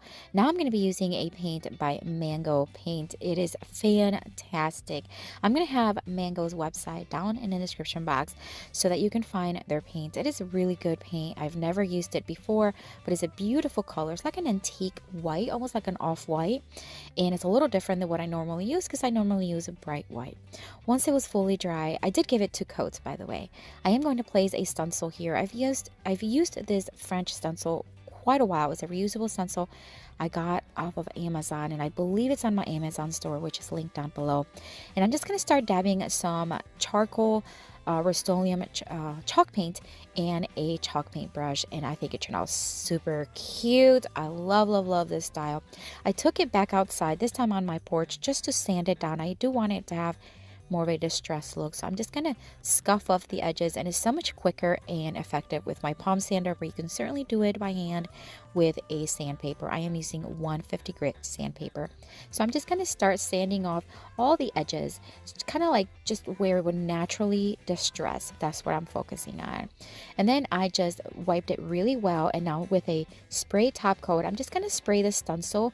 That way it's gonna seal in first. I'm going to put some gloves on because we're going to start applying the top coat. This is polyurethane by Varathane.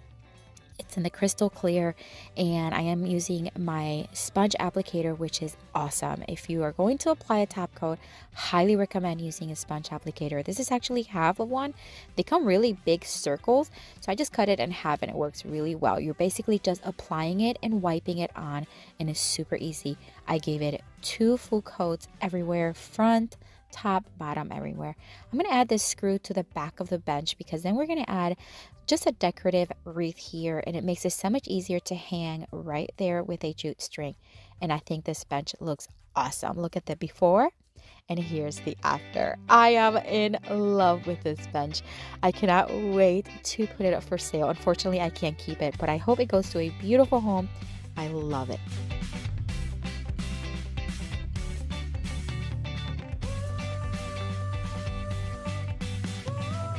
For the next DIY, I'm going to take this thrifted box that I got for 99 cents. It's such a great deal. It is old, but it was actually pretty good shape. Then I cut out these 2 pieces of 1x3s into about 10 inches long. Then I'm going to put them to the sides on the inside, and I'm just going to mark where I want them so that I know where to put some wood glue, because we're going to attach them to each side with some brad nails, but I also want to add the wood glue because it just allows it to be a lot more secure. And the glue bot that you saw me applying the glue with, I do have that on my Amazon store. Check it out. I have a lot of my favorite supplies in my Amazon store, so it is linked down below for you to check out. All right, so now I am going to brad nail using my Ryobi 18-volt nailer, and I'm just going to add about 5 or 6 of them on each side.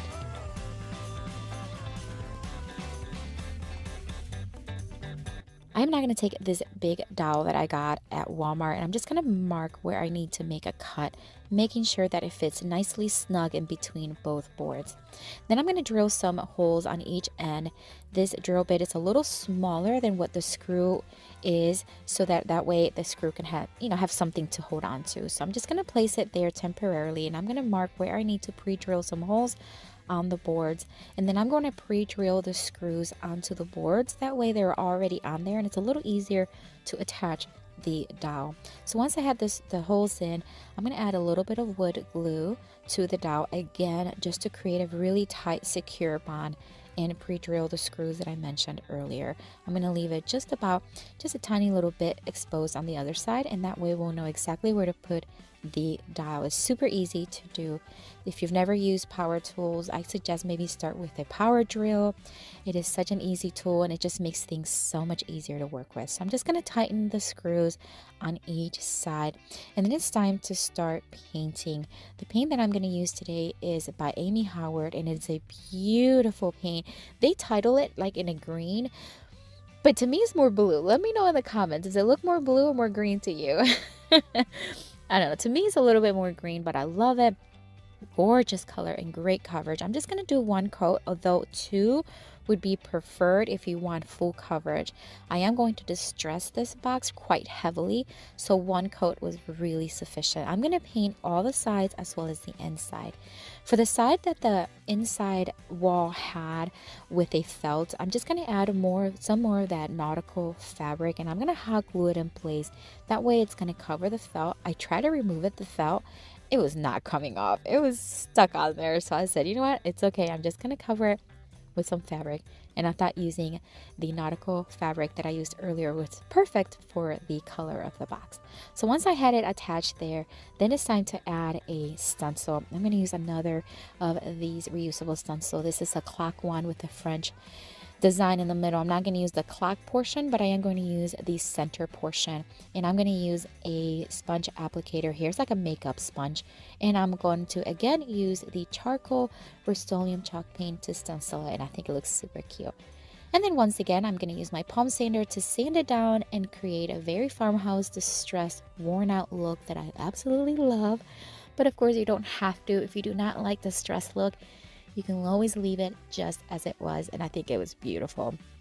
I'm also going to distress the handles and the top just to kind of everything match.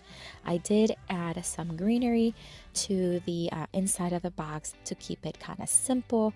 Oh, I did sand the inside a little bit with a sanding block, and I did add some of this top coat from Rust-Oleum just to seal everything in, especially the side with the stencil. That way everything's going to be sealed in.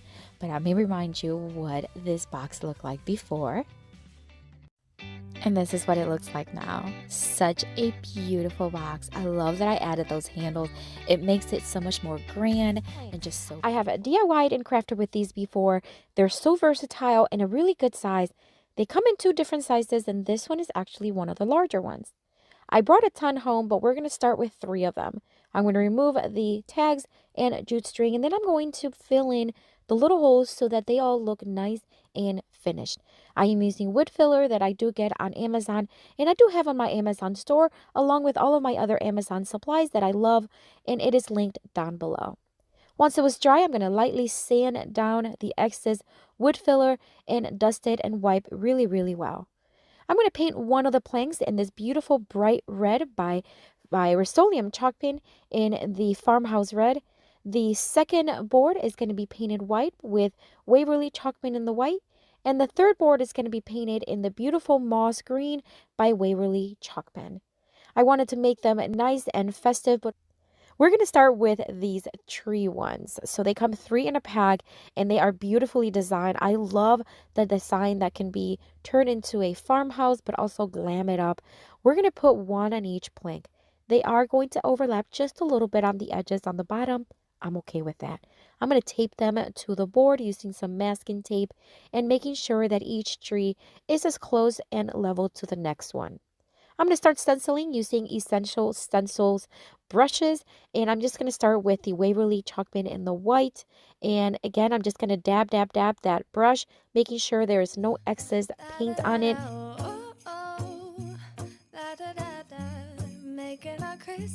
memories. I've been working so much lately, I can barely find the time to sleep. Yeah, I spend my time running around, keeping I'm going to do the stars on this one in a yellow, and then I'm going to do the ornaments in red.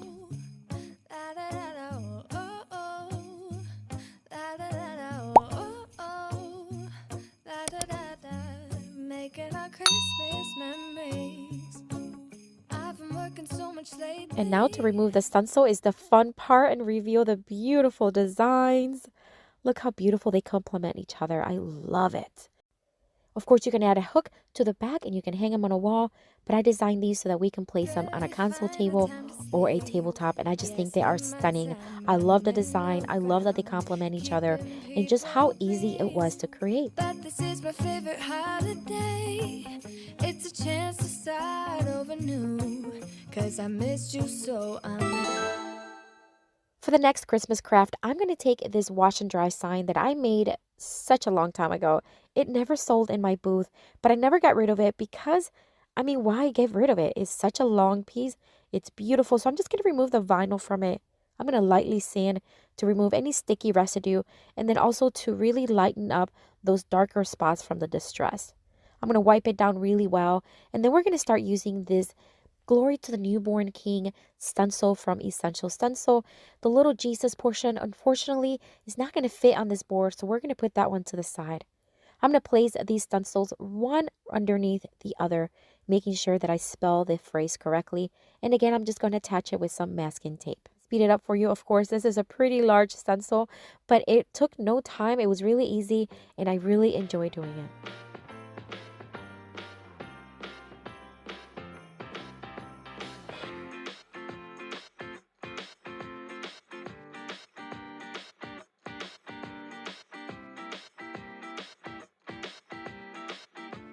I'm going to do the Newborn King in the black by Waverly. This is the ink color. And then the little stars I'm going to do in that Venetian yellow from Rust-Oleum Milk Paint. This really finished it off. Added some beautiful detailed color. And I can't wait to show you. The reveal is so stunning. Look how crisp and beautiful this looks. And remind you, you can use these stencils over and over again. And it's so easy.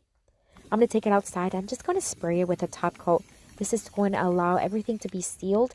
And of course, this is a porch sign, so I want to make sure that it's going to be safe in the elements. Look how stunning this sign is. I love the colors. That design is beautiful. I love it.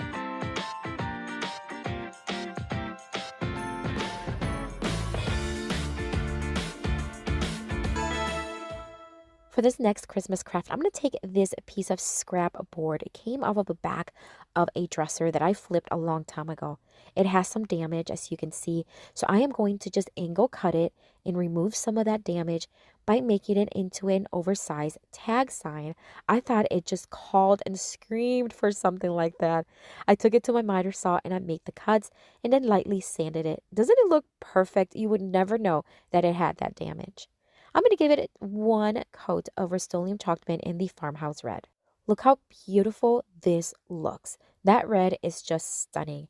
I am going to use my electric sander to sand down the edges to give it a little bit more of a farmhouse look.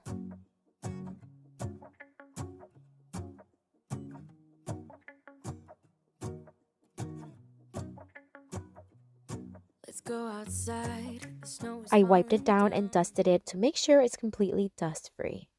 So let's bring in the next designs. This packet comes with 3 designs in them. And let me tell you, they also come with an instructional booklet. In this booklet, you'll find exactly what you need to be able to stencil it. And they also give you a numbered step-by-step instructions so that you know exactly what you need to do. And once you learn, you learn. But if it's your first time trying it, this is perfect. Here's the first design. It says, "Let It Snow." I think it would fit perfect on this board. Here's the other design. It says, "Baby, It's Cold Outside." These two would also be great for a winter DIY. And then the third one is the Merry and Bright, which is what we're going to do today because it's very appropriate for Christmas. Once again, I'm just going to secure the stencil to the board using some masking tape, and we're going to start stenciling. I'm going to do the Merry and Bright in the Waverly chalk paint in the white. The leafy are going to be greens and the moss by Waverly Chalk Paint. And then I'm going to outline the berries with some Waverly ink paint and one of the detailed brushes from Essential So Stencil. much fun. The snowman is twice the size as me, with a smile as quirky as mine. We're holding hands to keep each other warm while we stand and watch a choir perform. And we're just about done with this one. I'm going to remove the stencil and reveal the beautiful design. Ah, isn't it gorgeous? I thought I'm going to add some greenery to the top. So I'm just going to use these greeneries that I do get on Amazon and I also have on my Amazon store. I'm going to hot glue them on the top. I'm just going to place 2 longer ones first, and then I'm going to use 2 smaller ones to add some fullness and more texture. I'm then going to add some pine cones. I recently went to Target, and on their Target dollar spot, they have these bundles of pine cones. They come in different sizes, shapes, as well as color tones. I'm going to use one of these and hot glue it to the center. And they also have some berries in them. So I'm just going to use one of the berries and hot glue them to the side. Look how beautiful this is. It's actually really large size. The stencil itself was 12 by 16 and it's just stunning. 'Cause all I want is to spend this day with you. Let me give you a Christmas. For the next Christmas craft, I'm going to take this piece of scrap board. It's a 6 by 2. And I'm just going to cover some of those holes. This used to be a different project and I just never sold. So I'm just going to reuse it. And I am going to fill in the holes with some wood filler once again. I'm going to do it in all 4 in the front and the back because this one is going to be a double-sided sign. Once it was dry, we're going to bring in the electric sander, although you can use a sanding block or just sanding paper if you must.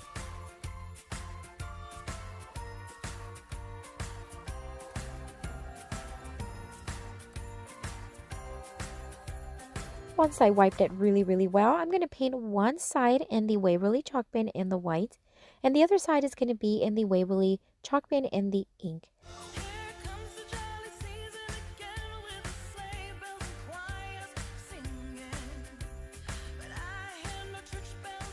Once it was dry, I am going to sand down, as I mentioned, the edges pretty heavily using my electric sander, and I'm going to do that in the front and the back.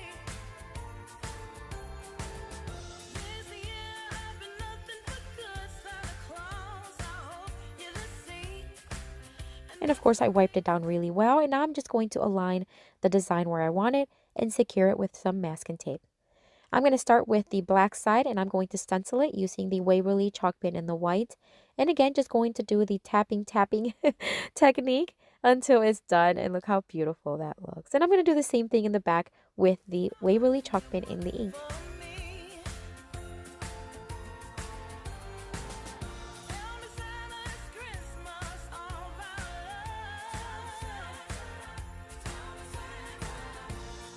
And we're just about done. Let me show you how cute these are. I love it. I love anything that is two-sided because you just get more bang for your buck. I love the design. I love the message because, of course, I love that Christ is the reason for the season, and just the designs of the stencils are just stunning. This one is a piece of scrap wood from another DIY I did several months ago. It never sold. It was actually a larger one, and I've been cutting pieces off of it. This is one that I have used. So the paint that I am using is Rust-Oleum Chalk Pen in linen white, and the brush I am using is one of my favorites currently. It's from Amazon, and it is down in the description box in my Amazon store, so make sure you check it out. All right, so I got this at the Target dollar spot. They were $3 for 3 of them, which I thought was a great deal. I love the unique shapes, and I love that they're already painted, these beautiful colors, although you can always paint over them if you need to. So as I mentioned, these are such a great deal. I love the look of it, the shapes, and those colors are beautiful. So I am going to attach it using this adhesive tape that Artisa sent me quite a bit ago. And I've used it here and there, but I think it would be perfect. A strong adhesion. And because of the shape of the vase, because it goes inwards, this worked out really good because I was able to put a strip on the bottom, a strip on top, and then I was able to double it up on the top one. And that's because that way it's a little thicker on top to make the vase just a little bit more upward. I don't know if that makes sense, but I just wanted the top to be a little thicker.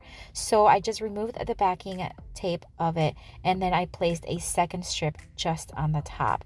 And this tape is awesome. I'm going to have Artisa's linked in the description box just in case you want to check it out. They do have some really good products. So anyways, I attached it to the left bottom portion of my board. Now I'm going to take these Dollar Tree florals that I get. I love these little simple white flowers. They're so easy to work with, and I'm just going to cut them off and place them right inside the vase. And friends, don't forget that Dollar Tree is now bringing a lot of wood pieces. So if you do not have scrap wood or you do not have a hardware store near you, you can always check out the stores. They have some wood pieces. And now I'm going to take these Dollar Tree butterfly decals. They're so beautiful. I love the golden tone that they have. And these decals are so durable. I can never do enough crafts with them. I love them. So I'm going to take the larger one that I see, and I'm going to place them right next to the vase. And I'm just going to spread out some of the butterflies all around the vase and the flowers until I see what I like.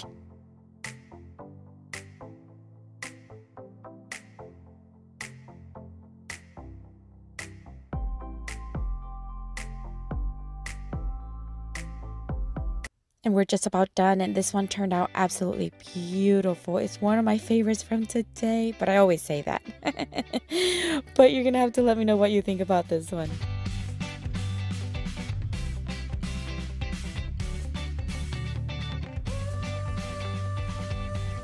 For the next Dollar Tree DIY, I'm going to take these two 1x2 pieces of wood. They are actually scrap pieces of wood out of my garage, and I cut them to 8.5 inches. But if you do not have them, remember, you can always get the ones at Dollar Tree. They have these 1x2s, and I think they're like maybe 1x2x10, and they'll do the work just fine. You can also go to the hardware store and they can cut them for you. You can get a long piece of 1x2 and they can cut them to any size you want, and for a very, very, very small price. So keep that in mind.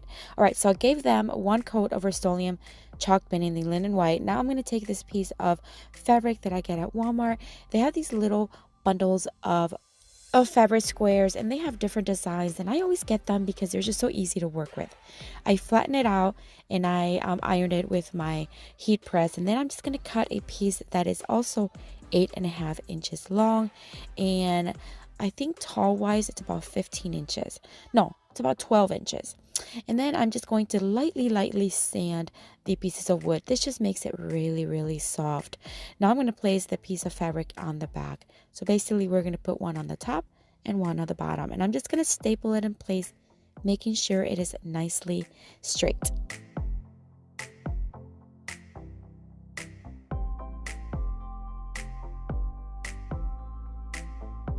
Now, because the piece of wood on the bottom just kind of tilt over, I am going to hot glue just the top portion of it. That way it's going to stay upward on me. All right, so now it's time to put another one of those little decal butterflies because I just love them. We're going to place it on the bottom right side of the sign. And then we are going to place a ribbon that I got as a bundle at, I believe it was Michael's, if I'm not mistaken. I'm just going to cut a piece and hot glue it to the back, and that's how we are going to hang this piece. This is also one of my favorites. I just love the fabric to it. I love that style, and I like that it's a little different. I like that it has no words on it. It's just something you can place somewhere in your home and just look nice and pretty. I love it.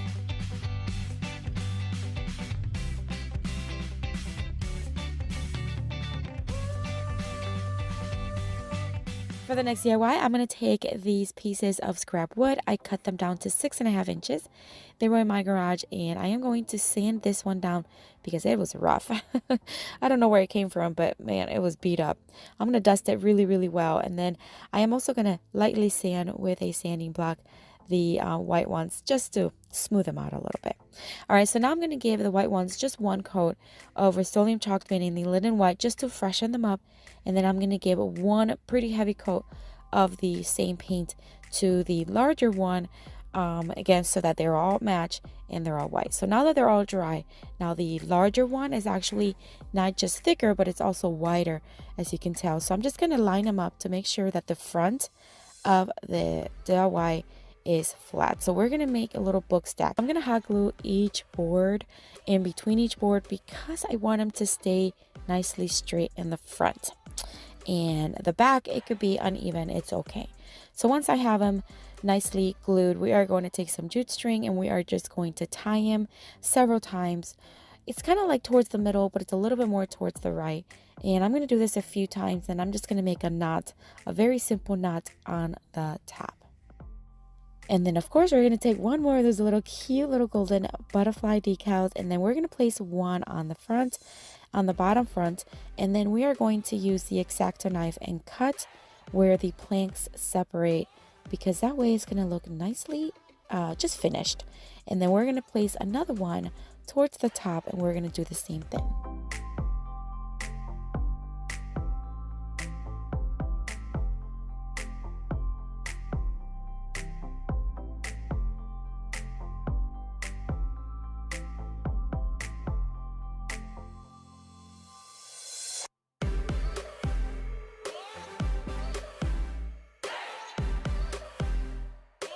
And then I'm going to put one of those other little vases that I got at Target dollar spot with some faux boxwood, and that's it.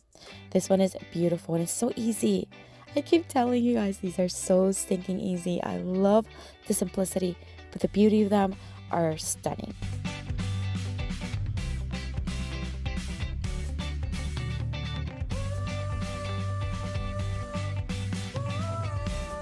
For the next DIY, I'm going to take this board that, as you can tell, I've done another DIY with, but it never sold in my booth. So I'm going to just sand down all that excess glue, and then we are going to dust it really, really well and give it one fresh coat of Rust-Oleum Chalk Mainly Linen White.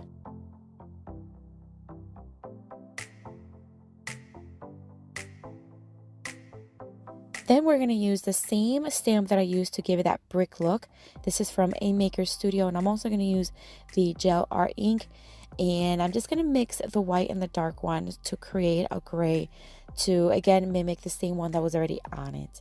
So I'm just going to mix it really, really well until I see the tone that I want. Then I'm going to start dabbing it with this foam brush all around the part of the stamp, I guess, that kind of lifts up. And then I'm just going to do that all around. I don't need to do the entire stamp because as you can tell, you don't need it, but if you have a larger area, you certainly want to do the whole thing. So I'm just going to place it right on the plank, and then when I lift it up, you'll have this beautiful brick style, and it's such an easy way to add character to any of your DIYs. And then I'm going to do the same thing to finish off the brick style on the bottom, making sure that I line up the bottom line from the previous stamp and the top line of the stamp that I'm doing right now. And as you can see, everything lines up and it's nicely beautiful. I love it. All right, so now that it's dry, we're going to take some faux lavender pick that I get at Dollar Tree. We're going to cut the excess stem from the bottom, and then I'm just going to see where I want it. And then I'm going to take my drill and drill a couple of holes on, or one hole on each side of the stem. And this is because we are going to thread some jute string to tie it on the back and secure the stem. So I could have used just hot glue and I think it would have been fine, but by adding this little jute string just makes life so much easier and you don't have to use as much glue. All right, so then I'm just going to tie it on the back, really simple knot, make sure it's secure, and cut the excess. I'm going to take this burlap ribbon from burlapfabric.com, and I'm just going to make a very simple double loop bow, and I am going to scrunch it in the middle, tie with some jute string, secure it in the back. Then I'm going to cut the excess, and I'm just going to hot glue it right in the center of that stem. Then I am going to kind of trim the little legs of the bow just to kind of see where I want them. I want them to just hang just over the board. Then I'm going to take some of this pink ribbon, and I'm going to do the same thing, but it's going to be a little smaller, and we are going to hot glue it right in the center of the burlap bow.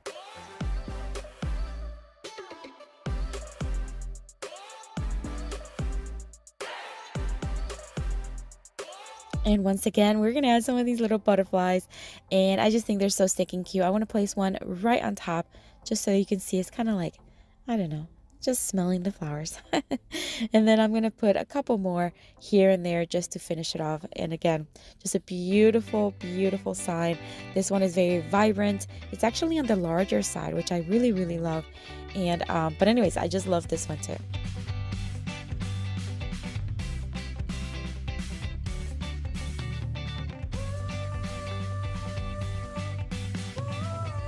For the next DIY, I'm going to take this piece of wood. I did get at the scrap wood area at the hardware store. And I'm just going to give it like a dry brush style, several coats until I kind of see the fullness that I want or the coverage that I want. And then I'm going to lighten it up and distress it even more with my palm sander. Then I'm going to take this Pray Without Ceasing decal that I love at the Dollar Tree. And then I'm going to place the Do Not Worry About Anything on top, making sure that they're all kind of like evened out evenly. Then it's time to place some eye hooks. I am going to mark where I want these eye hooks to go. Then I am going to screw in a couple of holes, screws, one on each side. And then I'm going to take one of these Dollar Tree chains. They're for like the hanging baskets. I use them all the time. They're very versatile and I love them. All right, so I am going to just place them one on each side as I said, and I did have to change the length on one, just kind of flip it to make sure that it fits what I was trying to do. So I'm going to take some leftover florals that I already had on hand. These are from different picks. I'm just going to scrunch them together in the middle and secure it with some jute string and tie it, and then we are going to hot glue it to the top of the board. As you can tell, I did have to move the chain just a little bit. Look how pretty this looks.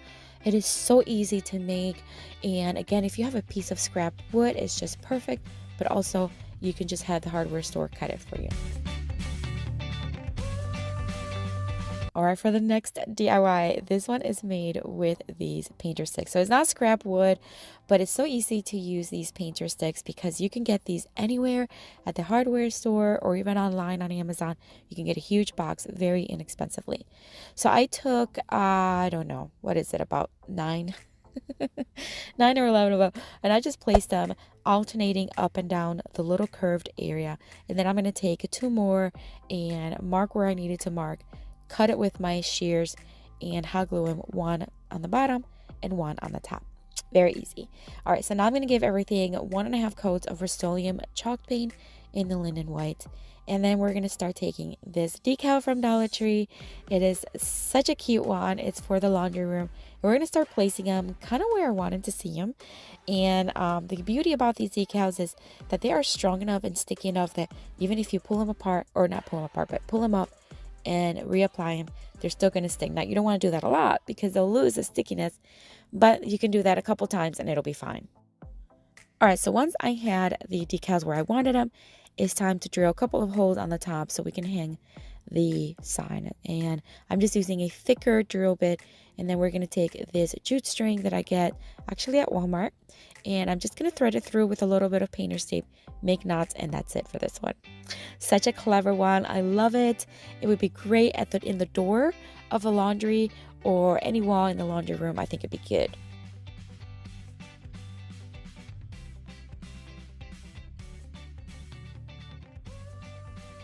For the next DIY, I'm going to take another one of those pieces of scrap wood, give it another rough coat of Rust-Oleum chalk paint in the linen white, and then sand down the edges and everything for a more distressed look. Now I'm going to take this other decal from the Dollar Tree, and it just talks about dreams and let your dreams take flight. It's just beautiful. So I'm just going to kind of place the first one very lightly, and then I'm going to place the bottom one, and until I see what I like, then I'm going to press it down and make sure that it's stuck on there.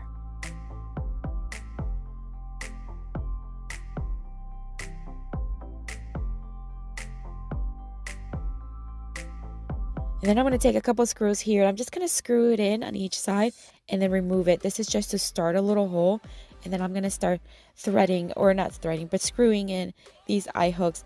And instead of the top of the sign, we're going to do this the side of the sign. And I'm going to do that the same thing on the other side. Then I'm going to thread some jute string through the eye hooks, and that's it. We're going to tie it on the top. Such an easy sign to make. I love the way it looks. I love the message. And I think it's just beautiful. For this Dollar Tree DIY, I am going to take this jar that I recently found at the Dollar Tree for $1.25. I'm also going to be using this piece of dowel that I have left over from another project. I'm going to use one of these Dollar Tree wood blanks that you can find in the crafting section and this piece of scrap wood that I already had on hand. First thing I want to do is I want to drill a hole on the cap of the jar. This is going to help me later on, and I'll tell you why. Now I'm going to start drilling some holes on each wooden piece. This is so that we can attach them all together. So I'm going to place a hole in the middle of each piece of wood as well as the dowel. And then it's going to time to start drilling some screws. The screws is just going to allow us to join everything together and create a tower-like.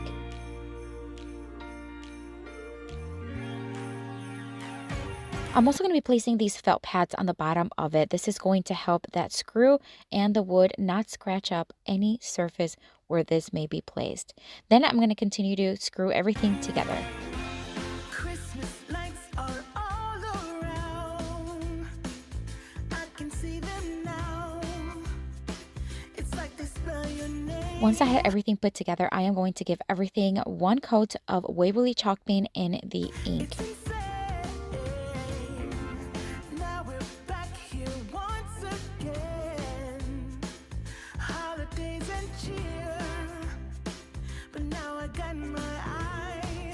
I'm also going to be painting the lid of the jar in the same color so that everything matches nicely. Once everything was dry, it's time to place some foam. This is leftover foam that I had from a previous project. I'm just going to hot glue it to the top of the piece.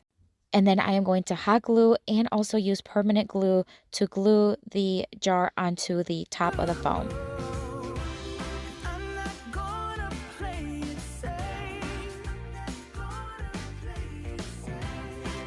I didn't tell you before, but today's video is all about Christmas in July. I love Christmas and I love creating decor for Christmas. So we're going to start adding some greenery and some decor onto this piece to make it into a Christmas lantern or a Christmas light post.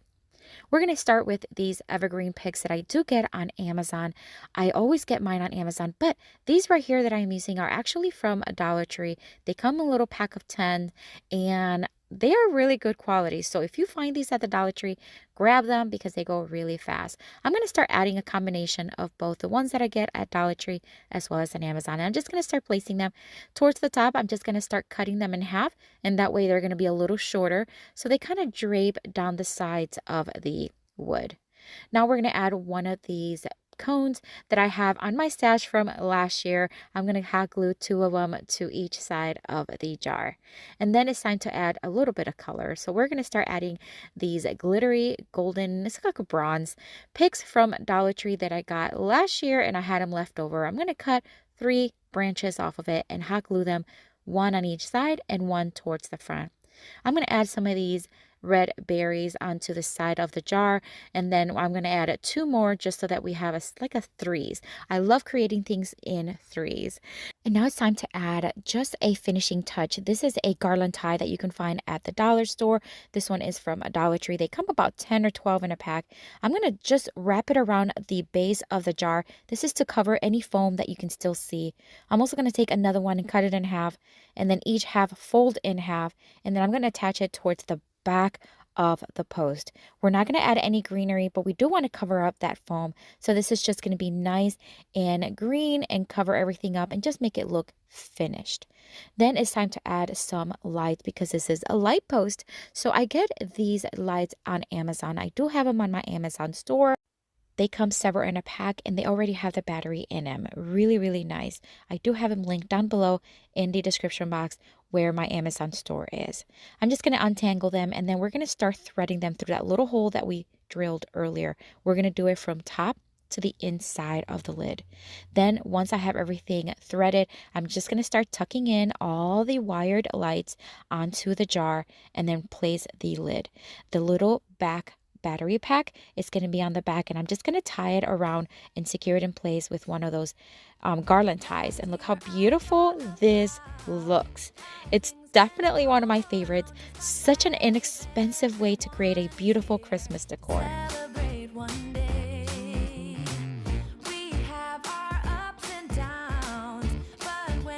the next DIY, I am going to take this sled. It is wooden. It is beautiful. I got it at the thrift store for 99 cents. I could not believe it. I snatched it up, brought it home, and I am going to just turn it into a beautiful Christmas decor. I'm going to take these Dollar Tree mobs. I'm sure you've seen them. I use them all the time for Christmas decorations because they have that snow-like and also the fluffy, warm, cozy look to it. It's perfect for Christmas decor. I'm going to place 2 of them, one on each side, and then I'm just going to secure it with some hot glue. This is going to create a nice snowy-like bed on the sled.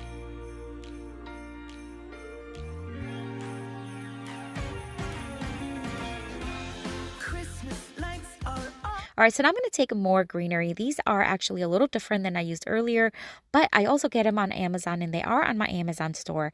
So I'm just going to start placing some of them and hot glue them in place towards one corner of the sled. So I contemplated putting the decorations in the center, and then I decided to just place them towards one side, and then I will have the option to add either faux candles on top of this other sled or just leave it as is.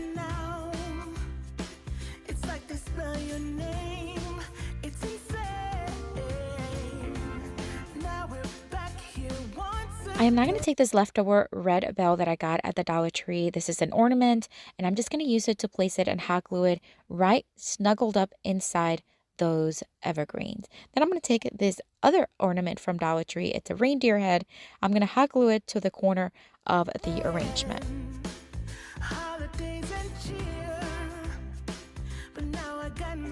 And now I'm going to add some more of those Dollar Tree evergreen picks, and I'm just going to start placing them towards the bottom of the arrangement, but on top of the evergreens that are already there, just filling it in. It's going to add a different tone of green, more texture, and just more fullness.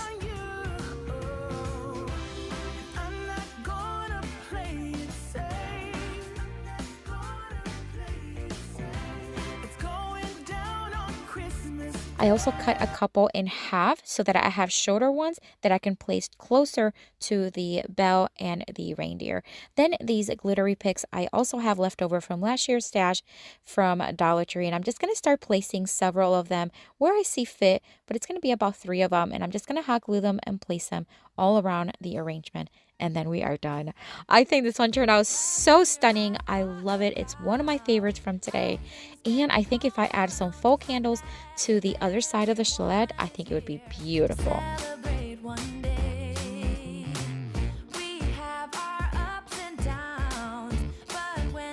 For the next DIY, I am going to take these beautiful wooden reindeers. It's such a score. They're $1.99. But the craftsmanship of these reindeers are just so beautiful. I'm going to remove everything from them, and I am just going to give them a quick little wipe and dry them really well.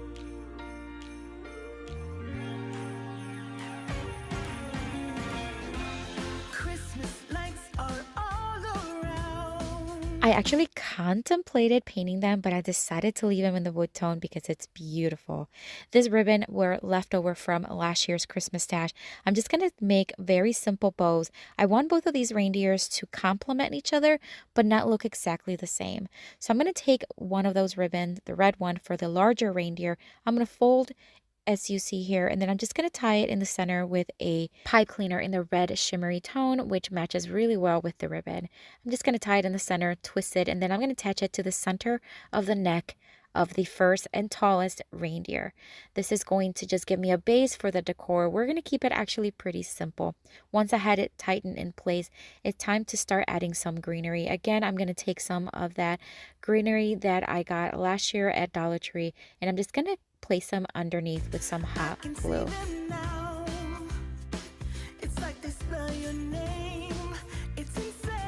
I am now just going to hot glue this golden bell that I had left over from last year right in the center of the bow. I decided to add some more of the greeneries, but this time I'm just going to cut it a little shorter, remove some of the bristles, and then hot glue it right underneath of the bow. And that's it for this one. Again, I want to keep it very simple, classy, and let that reindeer just shine. I'm going to do the same thing, but a little bit smaller for the smaller reindeer. And I'm going to do it with the golden tone ribbon. I'm going to take another pipe cleaner that matches the color, just fold it, scrunch it in the center, tie it, and then tie it to the neck of the reindeer.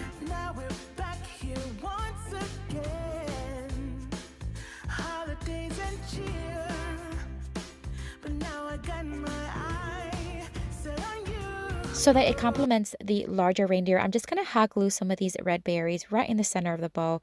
Again, we have that red and gold tones. I'm going to take some of that same evergreen picks from the Dollar Tree, cut off some of the excess bristles, and then I'm just going to again hot glue it right underneath the bow. I'm going to snap some of these leftover greenery just to kind of have smaller pieces that matches the size of the reindeer, and I'm just going to hot glue a couple of them right underneath the bow. I realized there were some white spots on the berries, so I wanted to cover them up, so I just added some extra berries right on top, and that's it for this one. Such a beautiful decor. I'm definitely keeping these. I am not selling them. I love the way they turned out. What a beautiful find at the thrift store. Celebrate one day. We have our ups and downs, but when there's For our next DIY, I'm going to take this board that I got also at the thrift store. It was 99 cents, and I'm just going to cover up the little hanging hook that it had already on it because I figured I guess I can just use that one.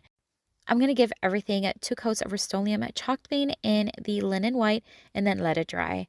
I am now going to use one of these mesh reusable stencils from A Maker Studio. If you're not familiar with A Maker Studios, they have beautiful reusable mesh stencils, stamps, you name it. I love this Christmas set. It comes 2 in a pack, and I'm going to use this one that says Merry Christmas. I'm going to tape the bottom and the top just so that it gives me a little bit more precision when stenciling it. I'm going to place it towards the bottom right corner of the board, and then I'm going to use some of their paste to stencil it with. These are beautiful colors. I'm going to have everything linked down below. If you want to check out their products, I promise you they're so easy to work with, and they're reusable. That is the best part. So I have the link down below in the description box. I'm going to start stenciling it using the squeegee. I'm going to do the Christmas in the red and the Merry in the green. last year I thought about how things can come around just like that if everyone is here to celebrate one day. We have our ups and downs. Once I'm done squeegeeing it, I'm just going to remove the stencil and reveal the design. It is stunning. I love these colors. I'm going to remove the tape, and then I'm just going to rinse it with some lukewarm water and then keep it so that we can reuse it. I'm going to take some of this Fluorofoam. It's just a piece from a bigger piece from Dollar Tree. Hot glue it towards the left corner of the board. This is going to balance everything out because our design with Merry Christmas is on the right side. I'm going to start placing some more of the greeneries from Amazon and Dollar Tree, just hard gluing them so that we have a nice arrangement on the top. When there's love, there's always a way, and oh, this time of year we come together to celebrate. Yes, every time the snow is falling down and it is cold outside, we gather around the fireplace. I'm going to take this leftover buffalo check red ribbon from, I think this one's not from Dollar Tree, I believe it's from Dollar General. I'm going to loop and make some cute little bows, one larger, one smaller, then join them together and tie them in the center with some more ribbon. This is going to give me a very simple but festive little bow. Once I have it tied, I'm just going to hot glue it towards the top of the arrangement.